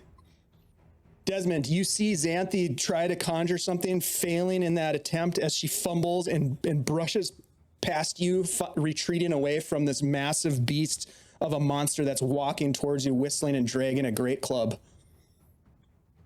What do you want to do? Des is just saying, "Oh shit! Oh, here we go." And he's gonna pull out his crossbow and fire off a steady aim shot at this guy. Okay. So he is spending his bonus action and movement to give himself advantage on this attack.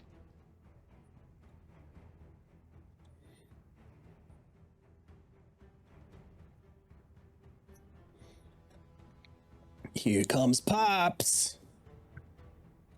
19 to hit. 19 will hit Pops. Okay,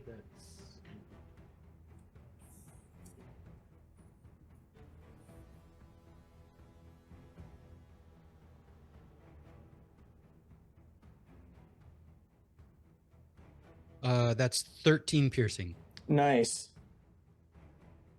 Okay, yeah, he takes the bolt in the chest, flinches slightly, and then continues walking towards you. So that was his bonus action, and then he doesn't have any movement for the rest of the turn. Okay. All right, so that is your turn. Brings us to Pops. Pops is going to move boy. forward.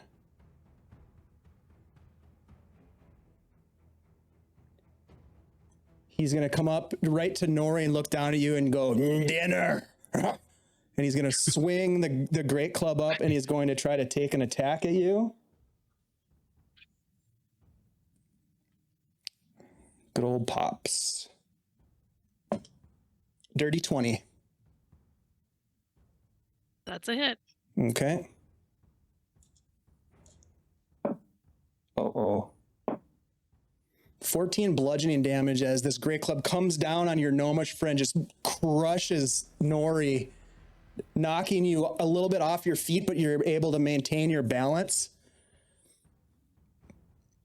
And then you watch as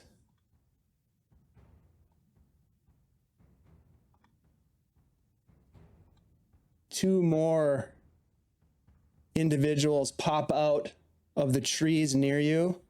One of them is going to run forward, drawing a rapier towards you. The other one is going to jump down, Nori, in front of you with the rapier. And Blue is going to attack Desmond, the rapier attack. Dirty 20. These guys. Damn, this is going well so far. I'm assuming that hits, Des? Yeah. Okay, so that's a total of 9 piercing damage. And this scoundrel gets to, when they hit, they get to make a dagger attack. You watch as out of their offhand, they come in with a dagger attack on you. 16? Misses.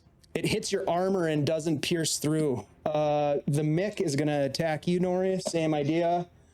But that's only a 14 to hit with the rapier, so I don't believe that hits. Nope. Although they're going to use their exploit an opening, so they get to actually roll with advantage, but that didn't help. That was an 11. So let me mark that down. Okay. So, I mean, these guys have sprung out of the trees, and the one that you don't see is behind you, races up towards you, Xanthi. Same idea with a rapier drawn. Haman is going to come up and take a swing with the rapier. But I don't think that's going to hit with a 13. Hold on a second. Oh, you know what? He's going to use his advantage. Nope, It that's beats, even it worse. beats. 13 but hits? you know what? She's gonna, cause she doesn't have her mage armor up.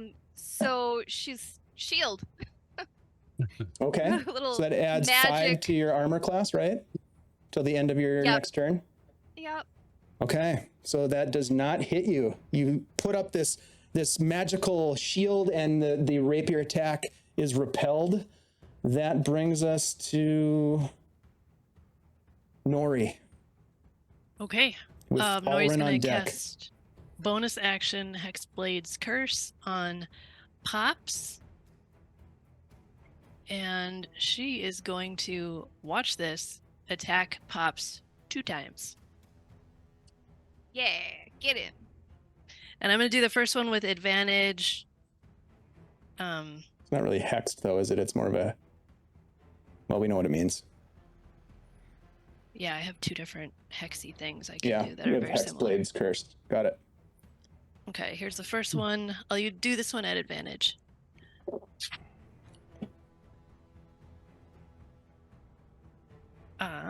That's a dirty 20. Oh yeah, that hits. Says And this is against Pops or the Mick? Pops. Okay. Hex Pops. Ugh, yuck. That is 9 damage. Okay. Second hit. Solid. Thinking about that muscly, wiry dude doing this. Oh, gosh, that was distracting. I rolled a 1. No, he just repels it with his rapier, and he just kind of like does like a flourish like this, and just Okay, cool. I will then brace for impact. All right, that brings us to Alrin. All right, I'll start with my bonus action to cast a 2nd level heal. Healing word on Nori, since I just saw her get smashed. Big time. So that'll be 9 points of healing. Oh, thank you. You've made a friend. Well, these guys aren't gonna be nice to me, so I figure maybe you guys will help. Then I'm going to do a defensive flourish with my blade and move around over here to get by the Pops and Blue, and then attack Pops with my longsword. And hope. Hope. You know what they say about hope? Yeah, I know. And that is a 24 to hit. That definitely hits.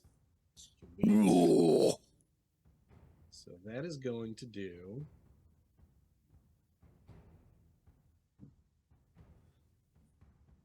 the 8s don't like me. That's going to do 8 points of damage. Okay. 2 1s, which is awesome. And it also increases my AC by 1. Okay. What was that attack? Just So that was a defensive flourish. So basically, when I take that action on my turn, my walking speed increases by 10. And then if I hit, it does a D8 of damage, which is what my the Bardic Inspiration is. So it does the extra D8 of damage and then adds the D8 to my AC. Hopefully next time I roll higher than a 1. yeah, that would be nice. All right, cool. Anything else on your turn? That's everything. All right, Xanthi with Desmond on deck. All right. Xanthi, like after her failed attempt to hit something, you just see like she just looks kind of washed with panic, and like the air around her begins to shimmer, and suddenly several tiny winged snakes pop up around her, like little golden snakes, and they all like quickly like panic at the first as they get popped into existence, and then they kind of like melt into like little 6-winged fairies. And she has cast Spirit Guardians. Ooh, cool. That is so 15 feet around me. It's con spell. Every creature sorry, man. Hold on a second. 15-foot First radius. time casting this one. I haven't had this one for a round. If you cast a spell, you can designate the number of creatures you can see to be unaffected. The affected creature's speed is halved in the area, and when the creature enters the area for the first time on a turn or starts its turn there, it must make a wisdom saving throw. And on a failed save, it takes 3d8 radiant damage. It's 15-foot radius, is that correct? Yep, correct. And she is also going to take like a 5-foot step closer, like so she's still next, like kitty corner. She's not going to leave this area, but it'll bring that closer to the rest of the group. I know there's a way to attach. To center it on my token.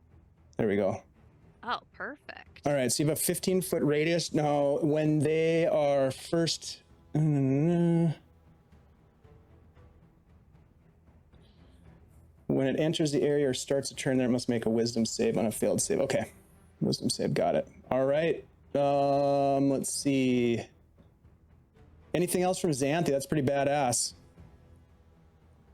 Nope, that's all she can do. Okay. And it is a 15-foot radius, right? If around you, yeah. Okay, cool. Yes. All right, Desmond. Gigantic. All right.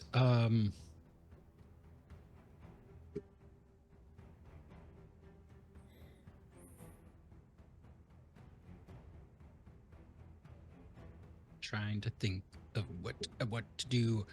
All right, I'm going to pull my short sword and make a booming blade attack against sorry, I just lost it. Against this blue character in front of me. Okay.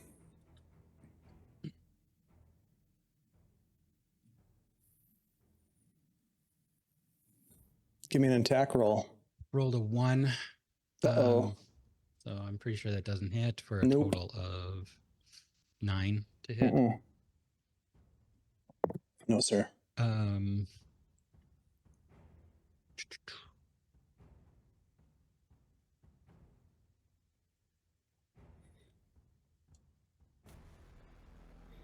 Well,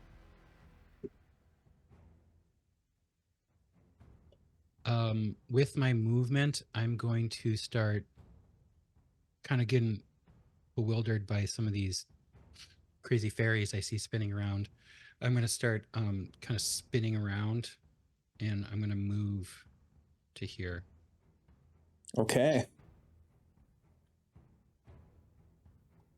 And that's it. All right, that sounds good. Let's see here. So let's do this first. So Haman's got to make a wisdom saving throw.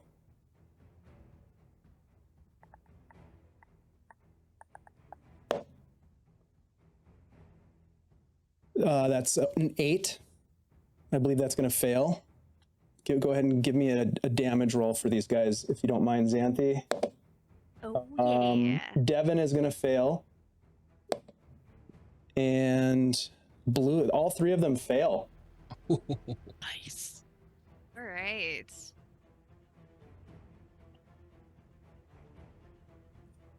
Please take only 11 damage.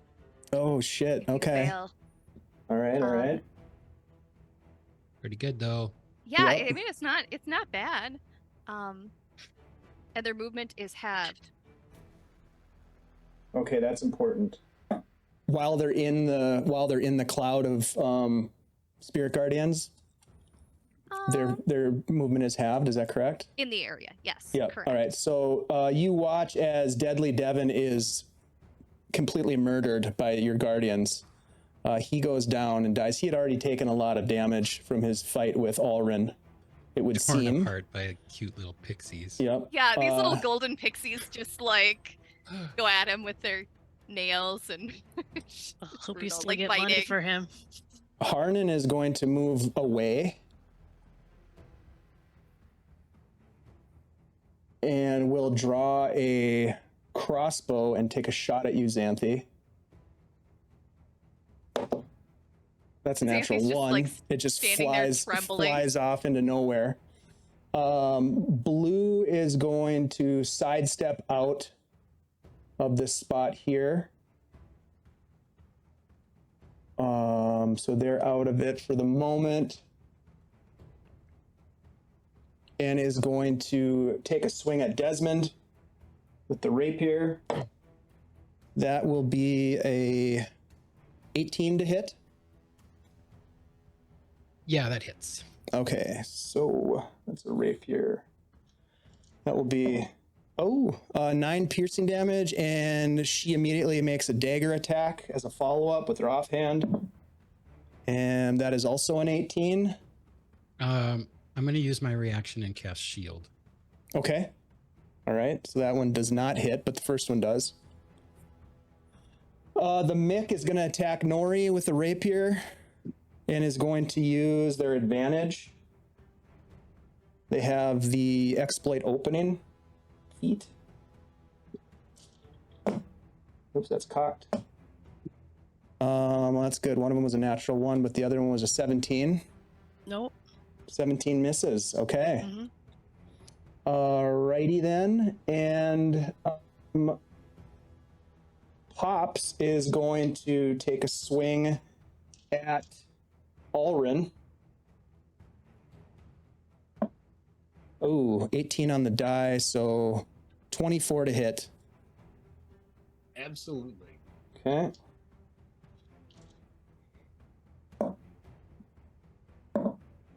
$11 bludgeoning damage as the Great Club comes down on you and smacks you.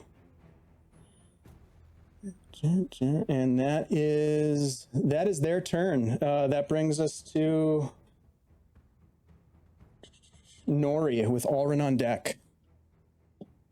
All right. Bonus action. I'm going to cast Hex this time. So now he's got the Hexblade's Curse and the Hex on Pops. Okay.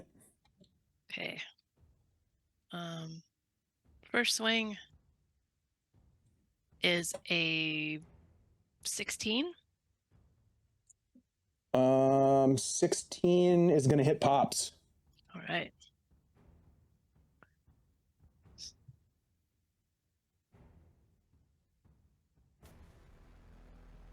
That's 16 damage. Wow. Nicely done. One of which is necrotic. Okay. Nice. And the second hit is, man, another 1. That one unfortunately doesn't hit. As part of the hex, just so that you know, you can choose one ability. Oh, that's right. Wisdom. And they have disadvantage. Okay, disadvantage on wisdom. Sorry, forgot. No problem. Okay. Ulrin with Xanthi on deck. What would you like to do, Ulrin? I think I'm going to attempt a slashing flourish to hit. If I hit him, I'll hit all of the bad guys around me. Oh, wow. With that D8 of damage. That's cool. If I hit him, I should hit him. You should try to hit him for sure. Out comes the longsword still, swinging it around, trying to look fancy. That is a 15 on the die, so that's a 22 to hit. Yes, that will definitely hit. This is the primary attack is against Pops? Yes. Yeah. Excellent. So that's going to be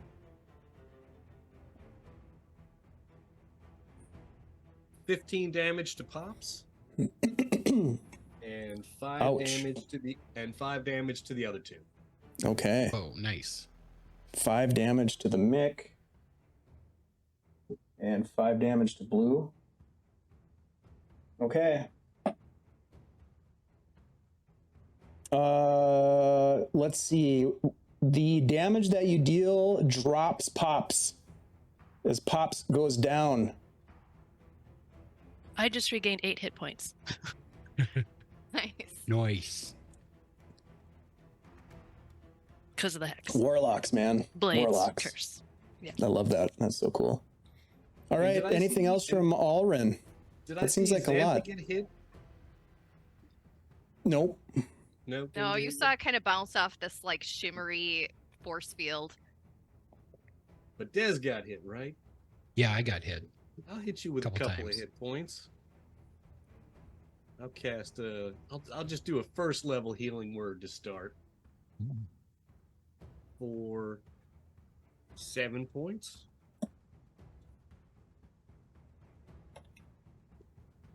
And that'll be my turn.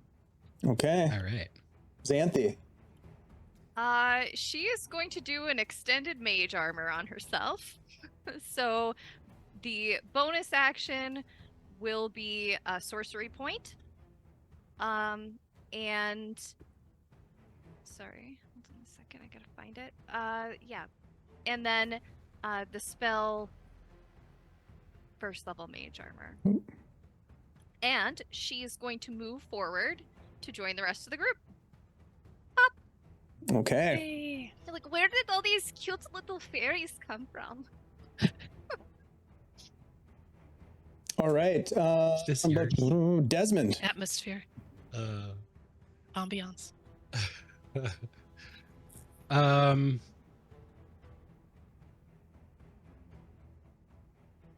Yeah, Dez is gonna just double down and take another swing at blue with a booming blade attack. Okay. I'm gonna use my advantage I got earlier. Thanks, chat.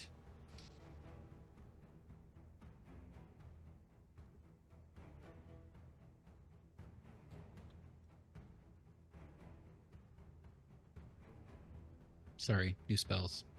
I know, right? Spells, who dis? 20, 24 to hit. Yeah, that will hit blue for sure. So that's,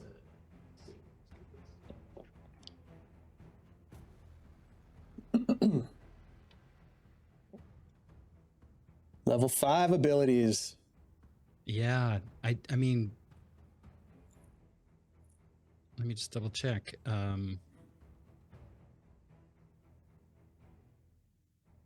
Oh boy. Blue.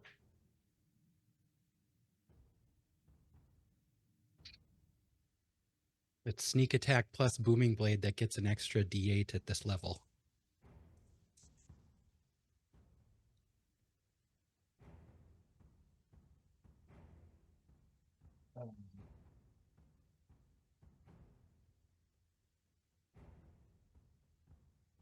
Damn.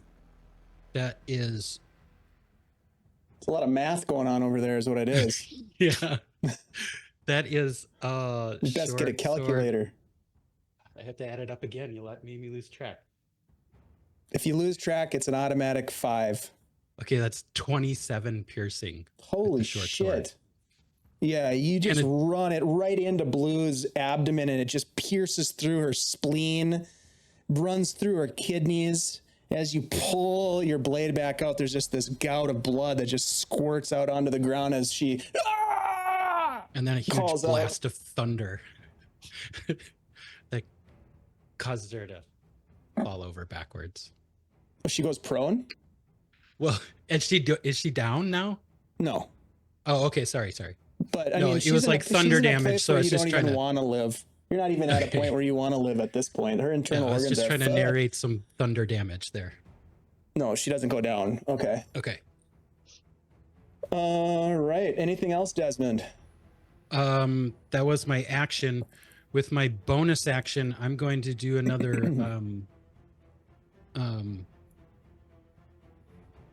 actually, you know what? With my bonus action, I'm going to disengage. Okay. Oops, I grabbed the wrong tool here.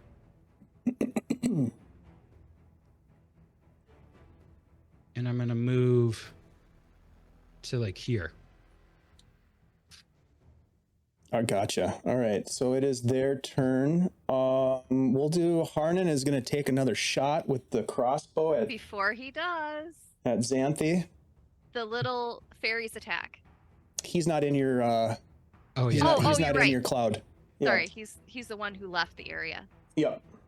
He didn't like the party that was being offered. Ooh. 17? I Um, don't think that hits you. that Does that hits. hit with mage armor? 17 does hit? Okay.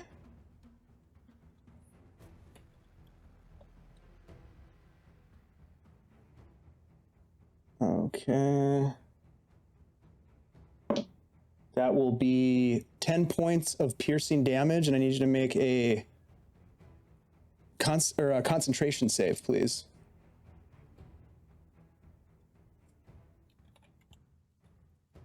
19.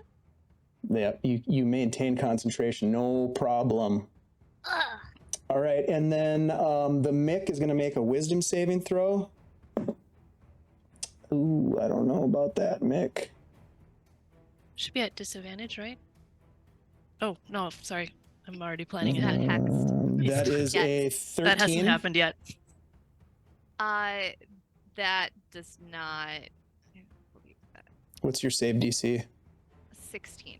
Okay, so he fails. Go ahead and roll damage. And Blue fails as well. Please take 15 points of damage. Oh, as shit. Vicious Wow. golden shimmery fairies attack with Oh my goodness. tooth and nail. Yeah, Blue is dead. Blue just gets torn apart. Mick is going to Mick is going to disengage and run.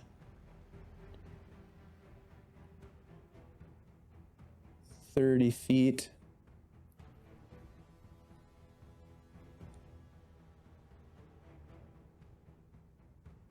I'm pretty sure. Let's see.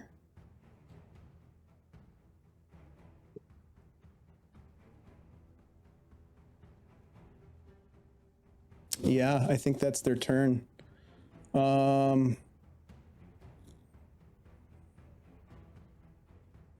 Actually, because I forgot about this, I'm going to roll it just because. Haman would have had advantage because he's got an exploit opening. So let me just make a roll here, Xanthi, and see if that hits you. It doesn't. It was too low.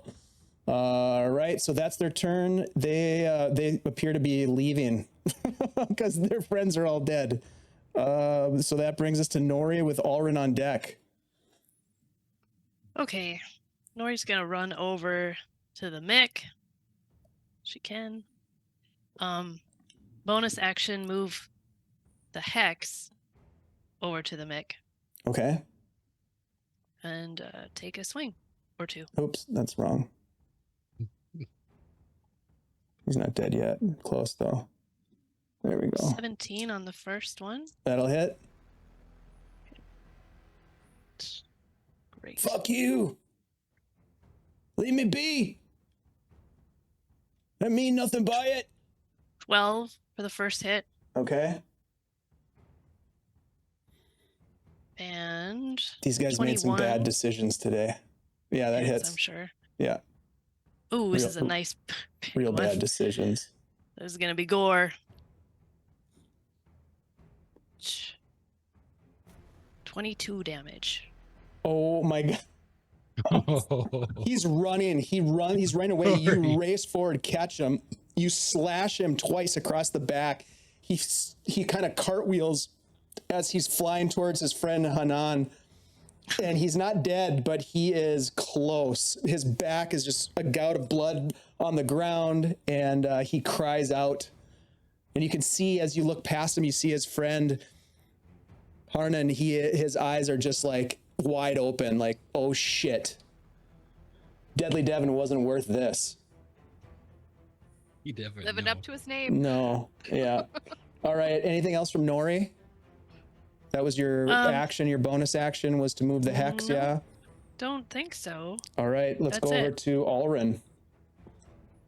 All right, I'm actually going to put my sword back in my scabbard as I pull a piece of glass out of a pouch, and I'm going to walk right in between Harmon and the Mick, and I'm going to cast a 3rd level Cloud of Daggers around me.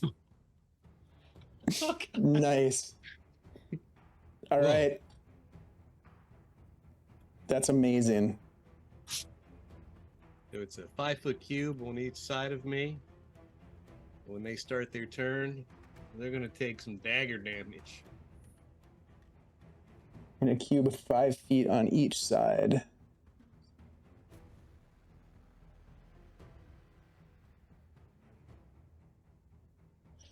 How does this work? It's a cube 5 feet on each side, so it basically fills one square of the battle map. Yeah? Because a square is all, 5. all around me. Yeah. Yeah, all around him. Yeah. So it's like Yeah, the 8 squares around me. so it's like this, right? Yes, exactly like that.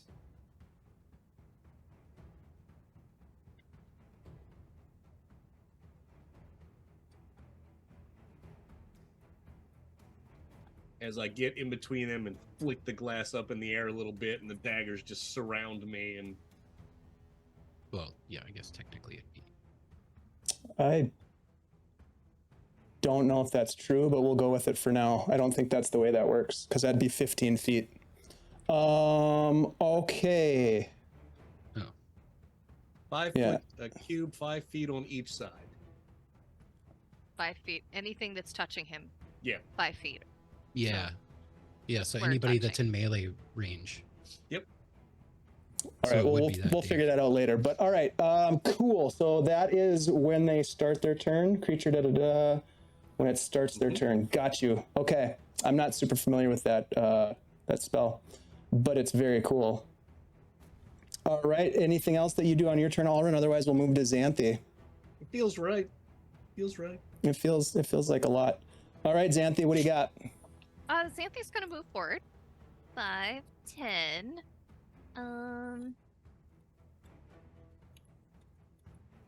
15. And then she is going to try to firebolt Harmon. Come on, firebolt. 16. The 16 hit. A 16 will definitely hit Harnan. All right. Please take 15 points of damage. Just wow. See this gout of fire, larger than anything you've ever seen Xanthi do before. She's like, ow! Was that another orb? What was that? No, that was just regular firebolt. Oh, nice. We're like in Xanthi's death circle right now. Yeah. Yeah, she is Well, you just unleashing see some like these little massive fairies damage. that are just like floating almost weightless around you. I mean, it's a with super six- cute death 6 circle. wings. Yeah, they're not harming you. Like for you guys, they're very passive. They're just kind of floating around. We've just there. never seen them before. No, just like It's very new. They It is appear to be true. on our side. Yeah. Mhm.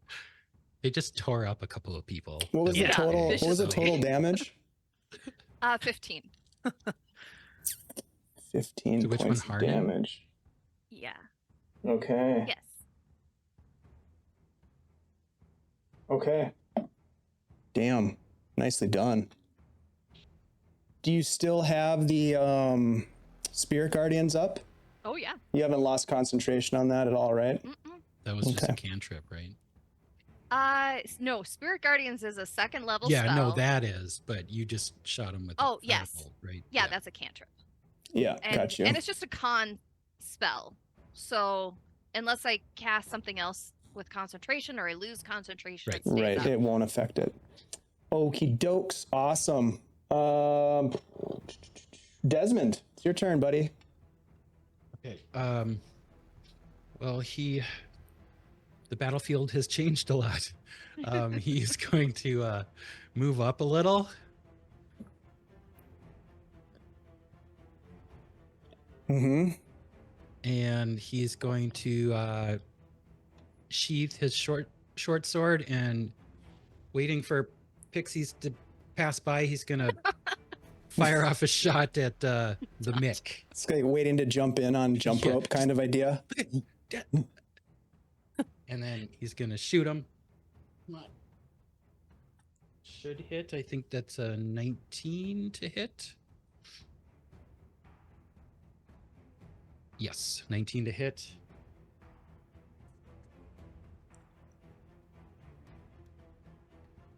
Yeah, that hits. Sorry. I was reading the chat. That's 19 piercing with sneak attack. 19 piercing. Who was this on? Sorry. The Mick. The Mick. Oh, yeah. You dropped the Mick. He had 1 hit point left after he got attacked by Nori. And then I will bonus action dash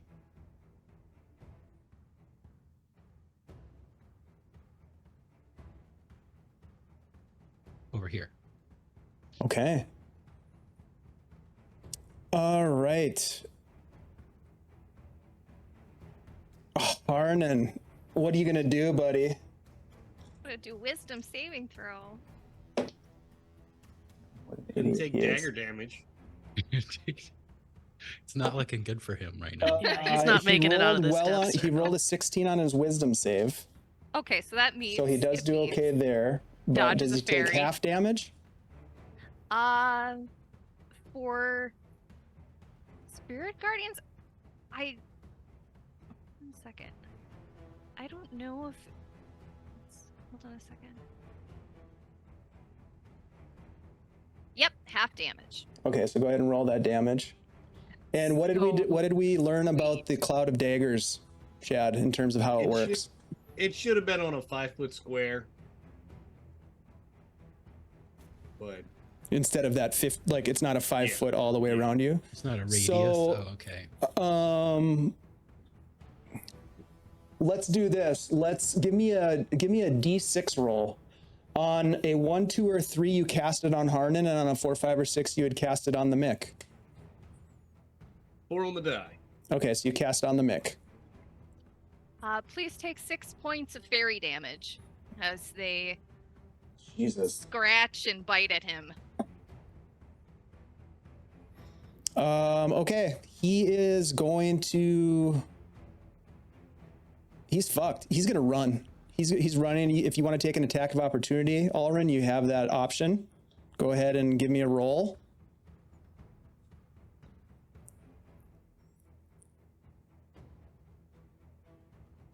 That's going to be a 17 to hit. Yeah, that hits him. He's really regretting his life decisions today. 9 points of damage. Okay. He looks at you, and as he turns, you slash at him. He's like, "Come on, man! Fuck! I don't need this shit!" And he takes off running. And I will say that if anybody wants to take a shot at him or give chase, you can do so. But he's going to use his action and his bonus action, so he is easily 60 feet away from where you guys are right now. That's okay. I will Firebolt's give it 120 feet. to. So we'll go to Nori next. No, I'm gonna look over at Alrin and be like, "Do you need this? Do you need this guy dead?" They keep coming back. These Shoot guys him He with an shot Eldritch me! Blast. Going back. Eldritch Blast. All right, give me an attack roll, please, Nori. All right, 17 That will hit. for 13 damage. Wow, Get nicely it. done. All I'll right. blow my finger and look back at Alrin.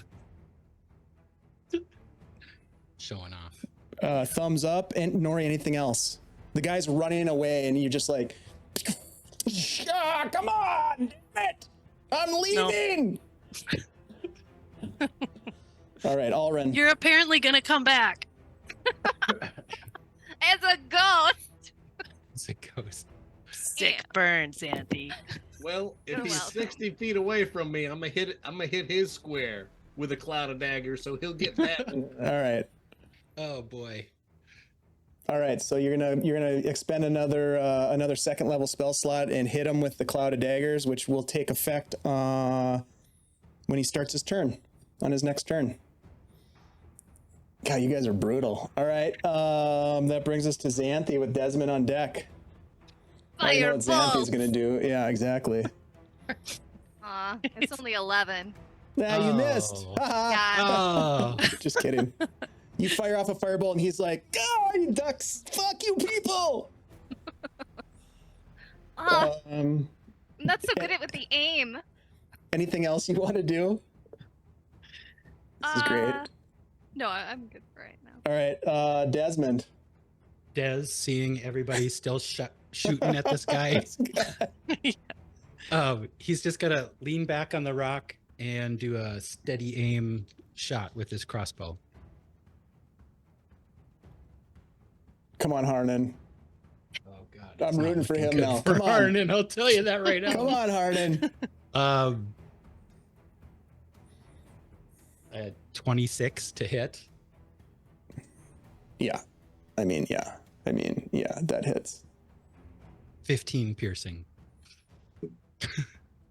Tell Let's me see. how you kill this guy. He's just running and Des just kind of balancing himself on this big rock behind him. Just takes perfect aim and fires off a crossbow bolt, and it just meets little resistance and just like shoots right through him, right through the back, and keeps going. And he drops. It goes right through him, almost like it's unimpeded, and flies out the other side. And for a moment, he thinks he's going to get away. He doesn't even realize that he's dead yet. And he drops to his knees as some blood drips out of his mouth. And he falls forward and lands in the dirt in a heap. And the four of you are standing there in a bloody scene, bodies strewn about. All the little six-winged fairies like turn and look at Des, and they all clap. Oh, that's charming. Thank you. Thank you. Xanthi's That was just like, the most disgusting thing I've ever seen, but thank you. you're This kind is of cute. wow. What happened? That escalated quickly. Are you do you have to still bring this body? I'm still So gonna what- bring the body back. Yeah. Do you get money for him still? Did we just ruin this for you? Nah, it should be fine. Did you mean, get there's paid more for more? the rest of the game? Now I don't have to hear him complaining and trying to bribe me anymore. It's fine. So it's like quantity over Okay. quality right now. Because, they're all dead, but there's all of them. You should I'm get a not ton of worried money about for the this rest of them guy. now. I kick the ogre. Just a thud. His body is just solid. He's almost like a rock laying on the ground in front of you. Do you care if we loot? Nope. Oops. Were they supposed to have anything on them? Oh, we'll share evenly. You're my guest. Oh, okay. Xanthi will walk over to, like, I don't know, the Mick, and she'll start going through his pockets. The little fairies are still, like, floating around her, like, almost like they're in zero gravity. Des is just kind of like, "Hi, yeah, nodding at all the fairies passing by, and he's gonna walk up and start going through Blue's stuff. All right, each of you give me a d20 roll, please.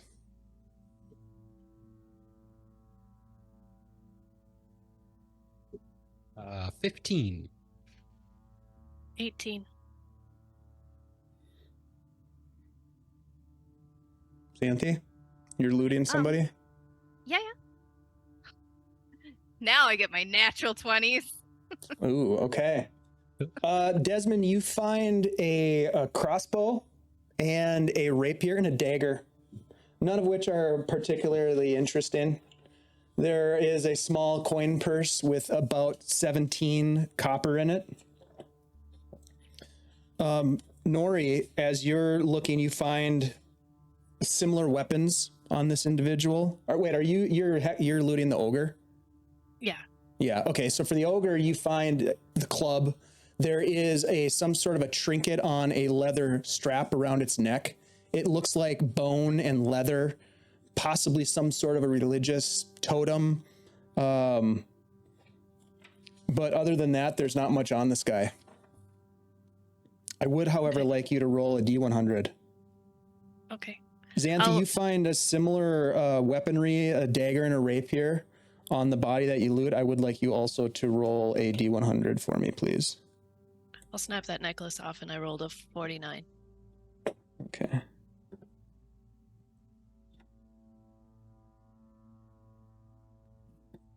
$14.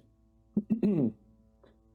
All right. So for a 49, you find in a small pouch, Nori, on the belt of this ogre, formerly known as Pops, a small petrified frog. I couldn't have found anything better. And what was your D100 roll, Xanthi? 14.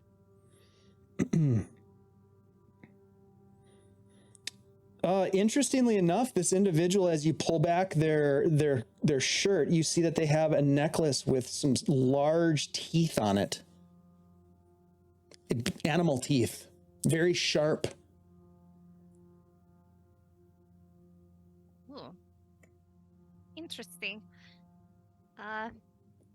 Well, I guess they didn't have a lot of stuff on them. They must not have been very successful bandits. Do you want this teeth necklace?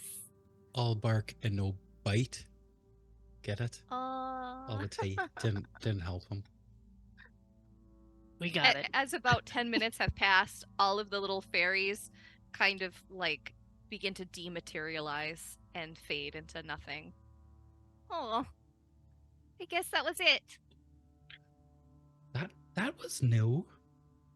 I know, right? I panicked and I was super scared because, I tried to fire off a blast and nothing happened. And then all these little friends appeared.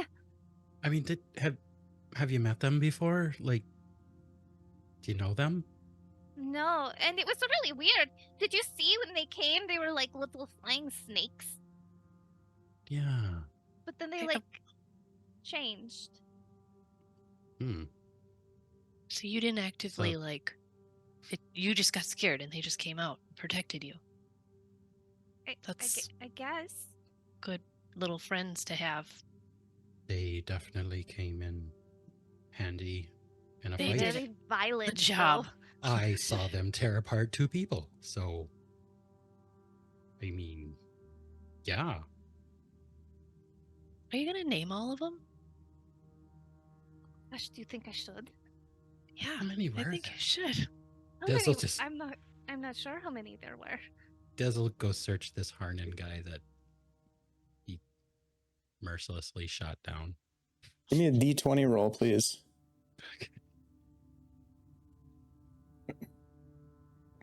18. Ooh, all right. Give me a D100. Oh boy.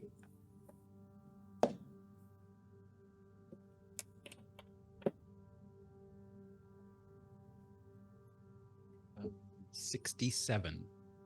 Okay, he's got a coin purse with what amounts to 6 gold pieces worth of assorted coin. And you also find a small rock with an etched inscription on it. Apparently, this guy was perhaps affiliated with the Black Hand because you recognize the rock, or maybe took it from someone, but definitely had this Black Hand trinket.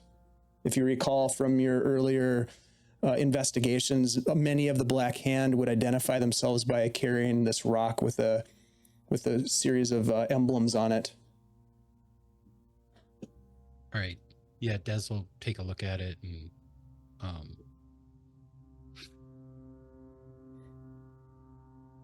upon closer investigation of the other bodies, you don't find additional rocks. It's just this one, just Harnan. guy. Yep. He'll hold on to it for now. Was that the Okay. membership rock? Yeah, one of them had one of these. Remember these? We saw Yeah. back near Hamlet. Nobody Some else had one black of ends. those. Just that one guy. Yeah, we used to catch several of these bandits with these things. In fact, the first time I got shot in the chest with an arrow, it was these bastards Right. carrying Memories. these remember. rocks. So Like the- nostalgic. Corners of our minds. That was the first day we met. I've been getting shot ever since. I don't know. Coincidence, I'm sure. I'm sure. Compliments. What Yeah. not. I mean, do you I'm need just me teasing, it to wasn't her heal fault. you, or? I mean, Des looks down and he's got a few good puncture holes, probably. Yeah. He's a little injured. Okay, Xanthi will come over and she'll first level twin spell heal. Actually, how bad is Nori? Nori looks great. Okay, then Not a scratch on her. how bad is new friend Alren? I'm at about 3/4 of my health. Okay. She'll reach over and like hold out a hand to you. Do you take it? Sure. Yeah, you just feel this warm golden healing. Like it just feels like a ray of sunshine coming down on you on a good day, and you heal. 1 second. 10 points of healing.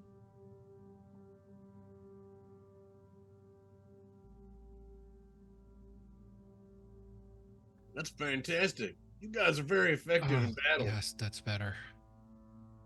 Glad to have helped you. That was a in this lot of fun. situation. I appreciate that. Yeah, I mean, that was, yeah, I mean, we did really well, right? We I got think jumped and so. they regretted it. Yeah, got jumped by cowards. Those guys ran from me before. I guess they figured they'd get some more guys to try to take me down. Not happening. Thanks Had to some you guys guys. with you. Yeah. Well, yeah, I'm glad we were here to help out. This guy over here especially is not a nice character. You can be sure of that. I don't know. Pops didn't seem that great either. I do not No. Kind of like. has a smell, Oh, honestly. here, Yeah. sir.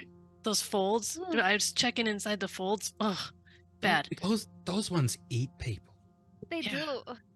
At least the one who tried to eat me did. Right. I get maybe they don't all eat people. But Sandy, do you need to kick this one? Do you need to resolve any kind of Well, anything? I'm Based on- no. I mean, he didn't actually even hit me. I got shot with an arrow, but you know, it's Well- okay. I saw how you looked when you first saw him. This ogre.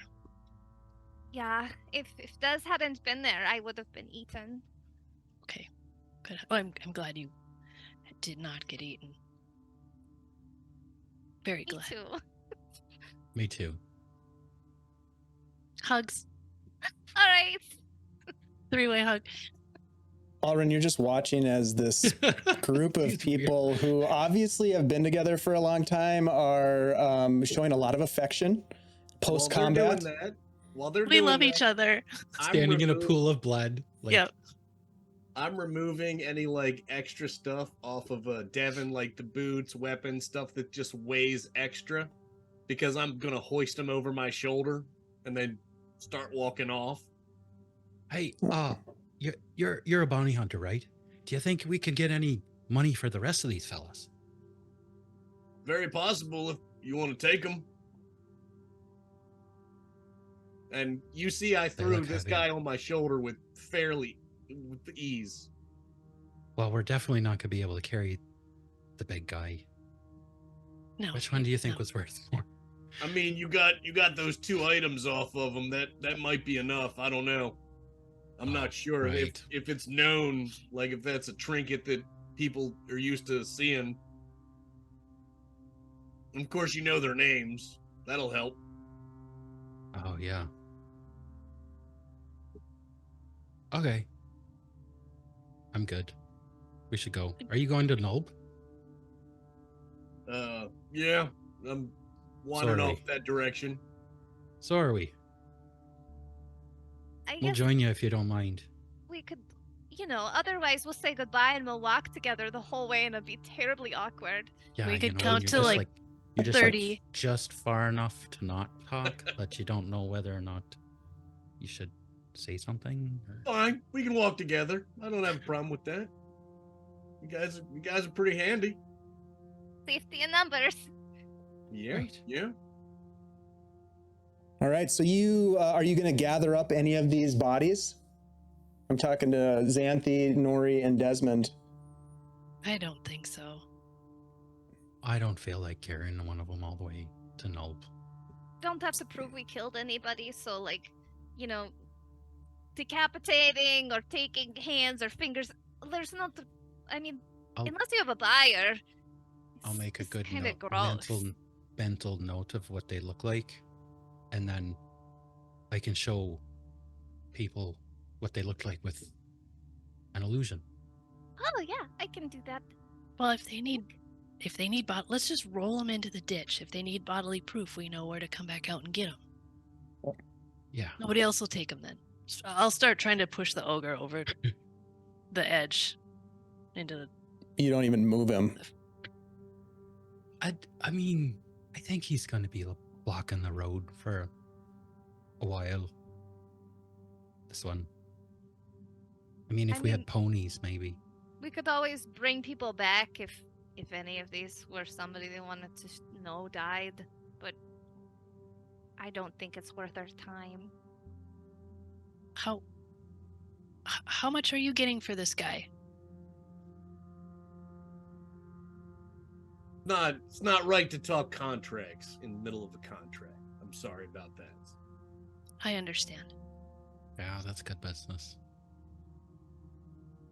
Okay, well then, I mean, we don't know. It could be like 5 silver. It could be nothing. Yeah. It's not worth our time. I mean, yeah, we're not really bounty hunters. We're more like apocalypse stoppers. Yeah, Alrin, you would know that these guys are low-level thugs, and Devin was the one that was was like the valuable asset.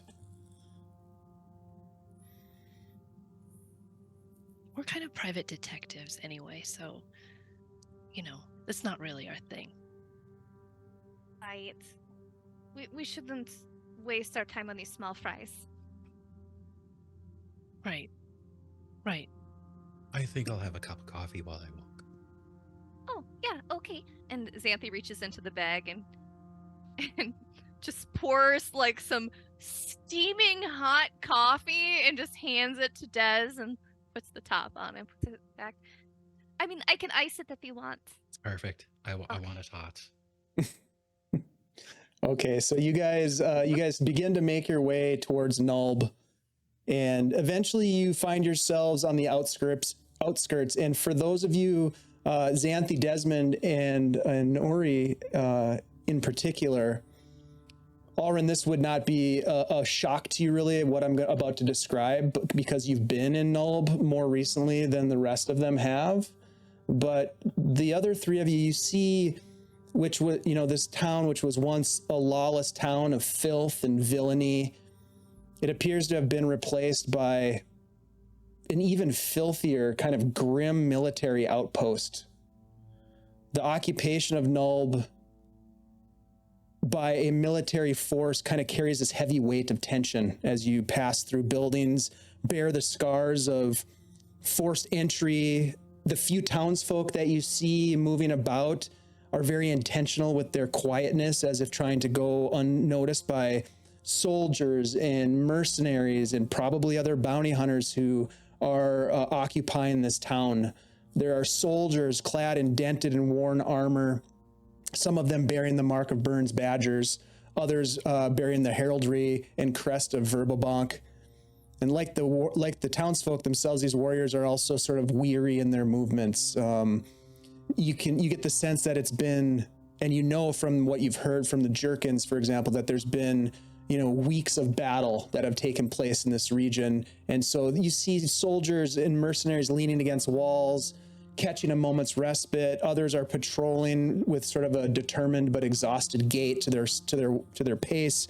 You see that as you pass by some of these people, these individuals have these faces that are etched with fatigue. There are wounded warriors, bandaged and bruised in some areas, lounging in some of the old fields that surround some of the buildings, including the Waterside Hostel, which you remember that you've been to in the past. You've eaten there, you've stayed there. There's an exhausted field medic that hurries from patient to patient, evaluating injuries and bandaging wounds, covering the dead. And you could hear to the south this sort of distant clash of steel, occasional muffled cries of some ongoing skirmish to the south, though nobody here in town is at heightened alert in terms of a fight that's happening right here. It's happening in the distance. It's happening on the front lines. It's not happening in town. The town of Nulb seems to be secured, but there's a strange sort of like tension that hangs over everything. The Badgers are maintaining a vigilant watch.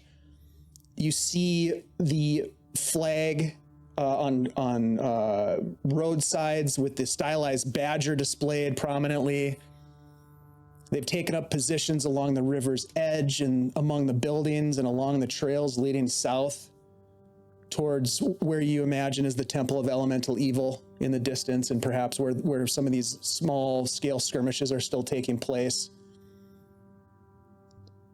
And it's here you find yourselves in the midst of this battle-worn town of Nulb, surrounded by the echoes of conflict and the watchful eyes of those who stand against the encroaching darkness to the south. You are definitely being evaluated and clocked as you walk into town.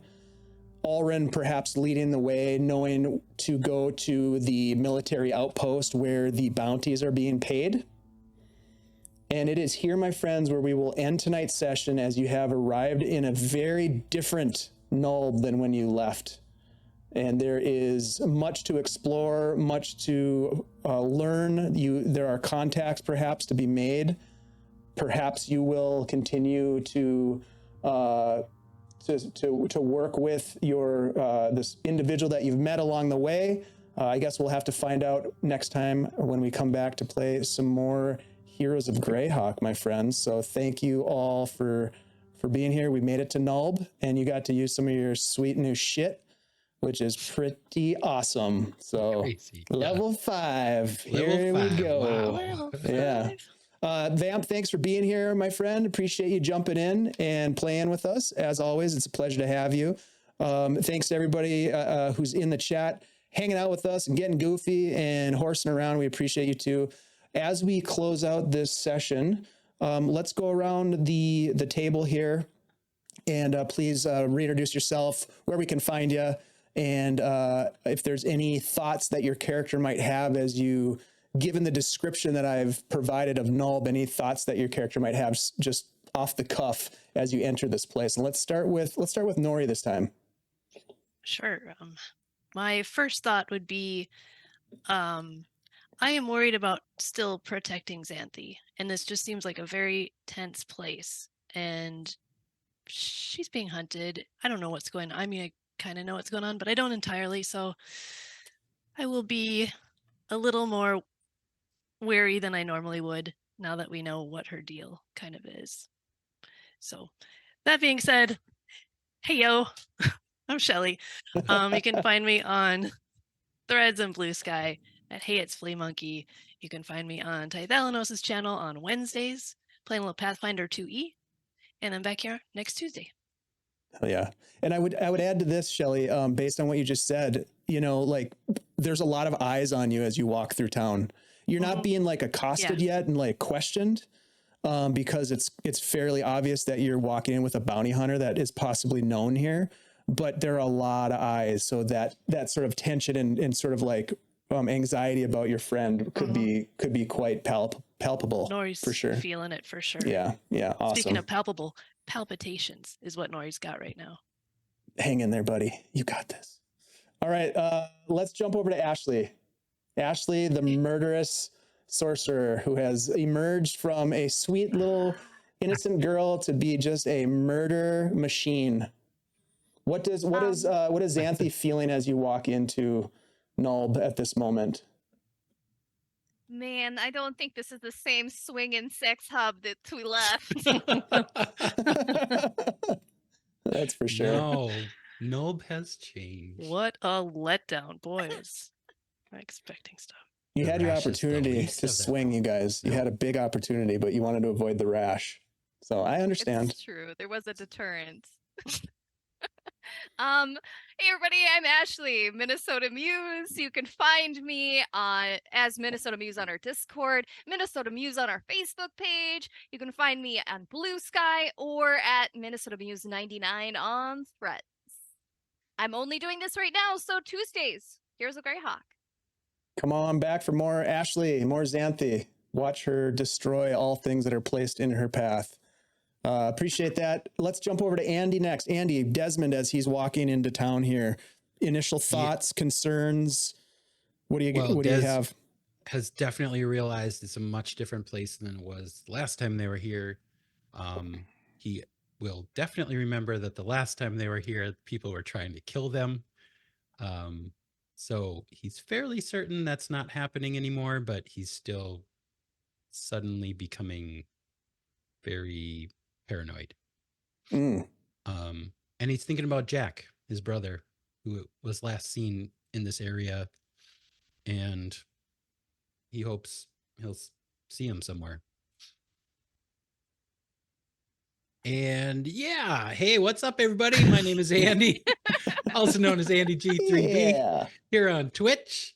Yeah, you can find me here every Tuesday night playing Desmond Adelar, everybody's favorite curse-free rogue of Greyhawk. Whoop, whoop. Oh, hell yes. He still might be a magnet for arrows, but at least he's not cursed anymore. Silver lining. You know, he's it really is living it up. I love it. Thank you, Andy, for being here. Appreciate you. And last but not least, Vamp Wickman, thank you for jumping in. What is the bounty hunter Alrin thinking right now as he returns to this town? Well, he's coming in, breastplate shining, a little bit of blood on it dripping from this guy that's over his shoulder. If he wasn't carrying this dead body and was pushing him in front, he'd probably be playing a little music. But hard to play when you got a dead body over your shoulder like a piece of plywood, basically. So, but as I'm coming in, just like every other time I've come in, you know, just doing business, though it was kind of nice having some other people around. You know, the solo gigs, they're dangerous, they're lonely, so I feel even less stressed walking in with a couple of people behind me that I don't feel could potentially try to jump me, though. I don't worry about that too much. I am very persuasive. Indeed. Especially with a blade. Mm-hmm. Yep. Awesome. Well, Vamp, where can we find you? What's going on? How do you want to leave this tonight, my friend? Well, I'm the Chad, Vamp Wickman around on Facebook here, whatever. Hopefully be back here. And otherwise you can catch me at GaryCon and Founders and Legends working. And hope to see all of you guys here and as many of the people in the chat as possible. And I had a blast. This was great. Listening in, being a surprise for the audience. Yeah. Just that was awesome. Yeah. Thanks for hanging tight in the wings and waiting for that moment. I appreciate that. That was fun. Hey man, that was half a stream that you didn't kill me. And That's true. was the key. You survived. That's true. Yeah. Kill me so much. That's true. Yeah. Well, I'll try harder next time. What can I say? I'm sure you will. Thank you so much. You guys are great. We do have a giveaway that we are going to be calling on a winner here in just a minute. So if you want to get in on that action, ! Drawing, we're giving away a copy of Old Town by our friends at CZRPG, which is a fantastic little piece of content, 19-page PDF. It's set up for groups of 10th to 11th level, and it's got a complete location with lore, a bunch of encounters, new stat blocks, new artwork, battle maps galore, and a regional map that's really kick-ass. So we're going to go ahead and give that away in just a minute. My name's Dave. You guys all know me. Run games, play games, produce games here at Guild Superior. And the best way to connect with me these days is to come on over to our Discord and join in on the fun. We've got a new Discord-based Shadow Dark RPG game that we are just launching, and I'm really excited about that. It's going to be super fun. And Shelly's playing in it. So we're in our first session is coming up. It's kind of a West Marches style setup. So it's going to be a little bit of a casual gameplay, which is going to be really fun. And I can't wait. Even Scottish Jeff is in there, for crying out loud. Yeah. Hell yeah. Hell all right. yeah. So let's do this.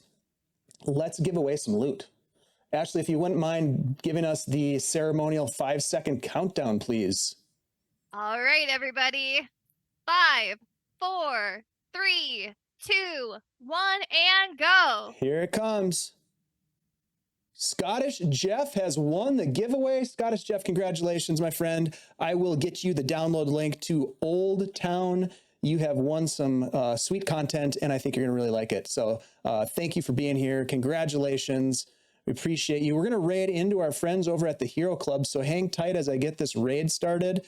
Again, from all of us at Guildspeer, thanks for being here. Thanks for being part of this. And if you want to connect and possibly get in on some of the games that we have coming up in 2024, I highly recommend that you jump on over and join our Discord, get to know us, get to know the crew over there, and who knows, maybe you'll end up in one of our games running from ogres and thugs who just can't seem to make it happen. They made some bad decisions today.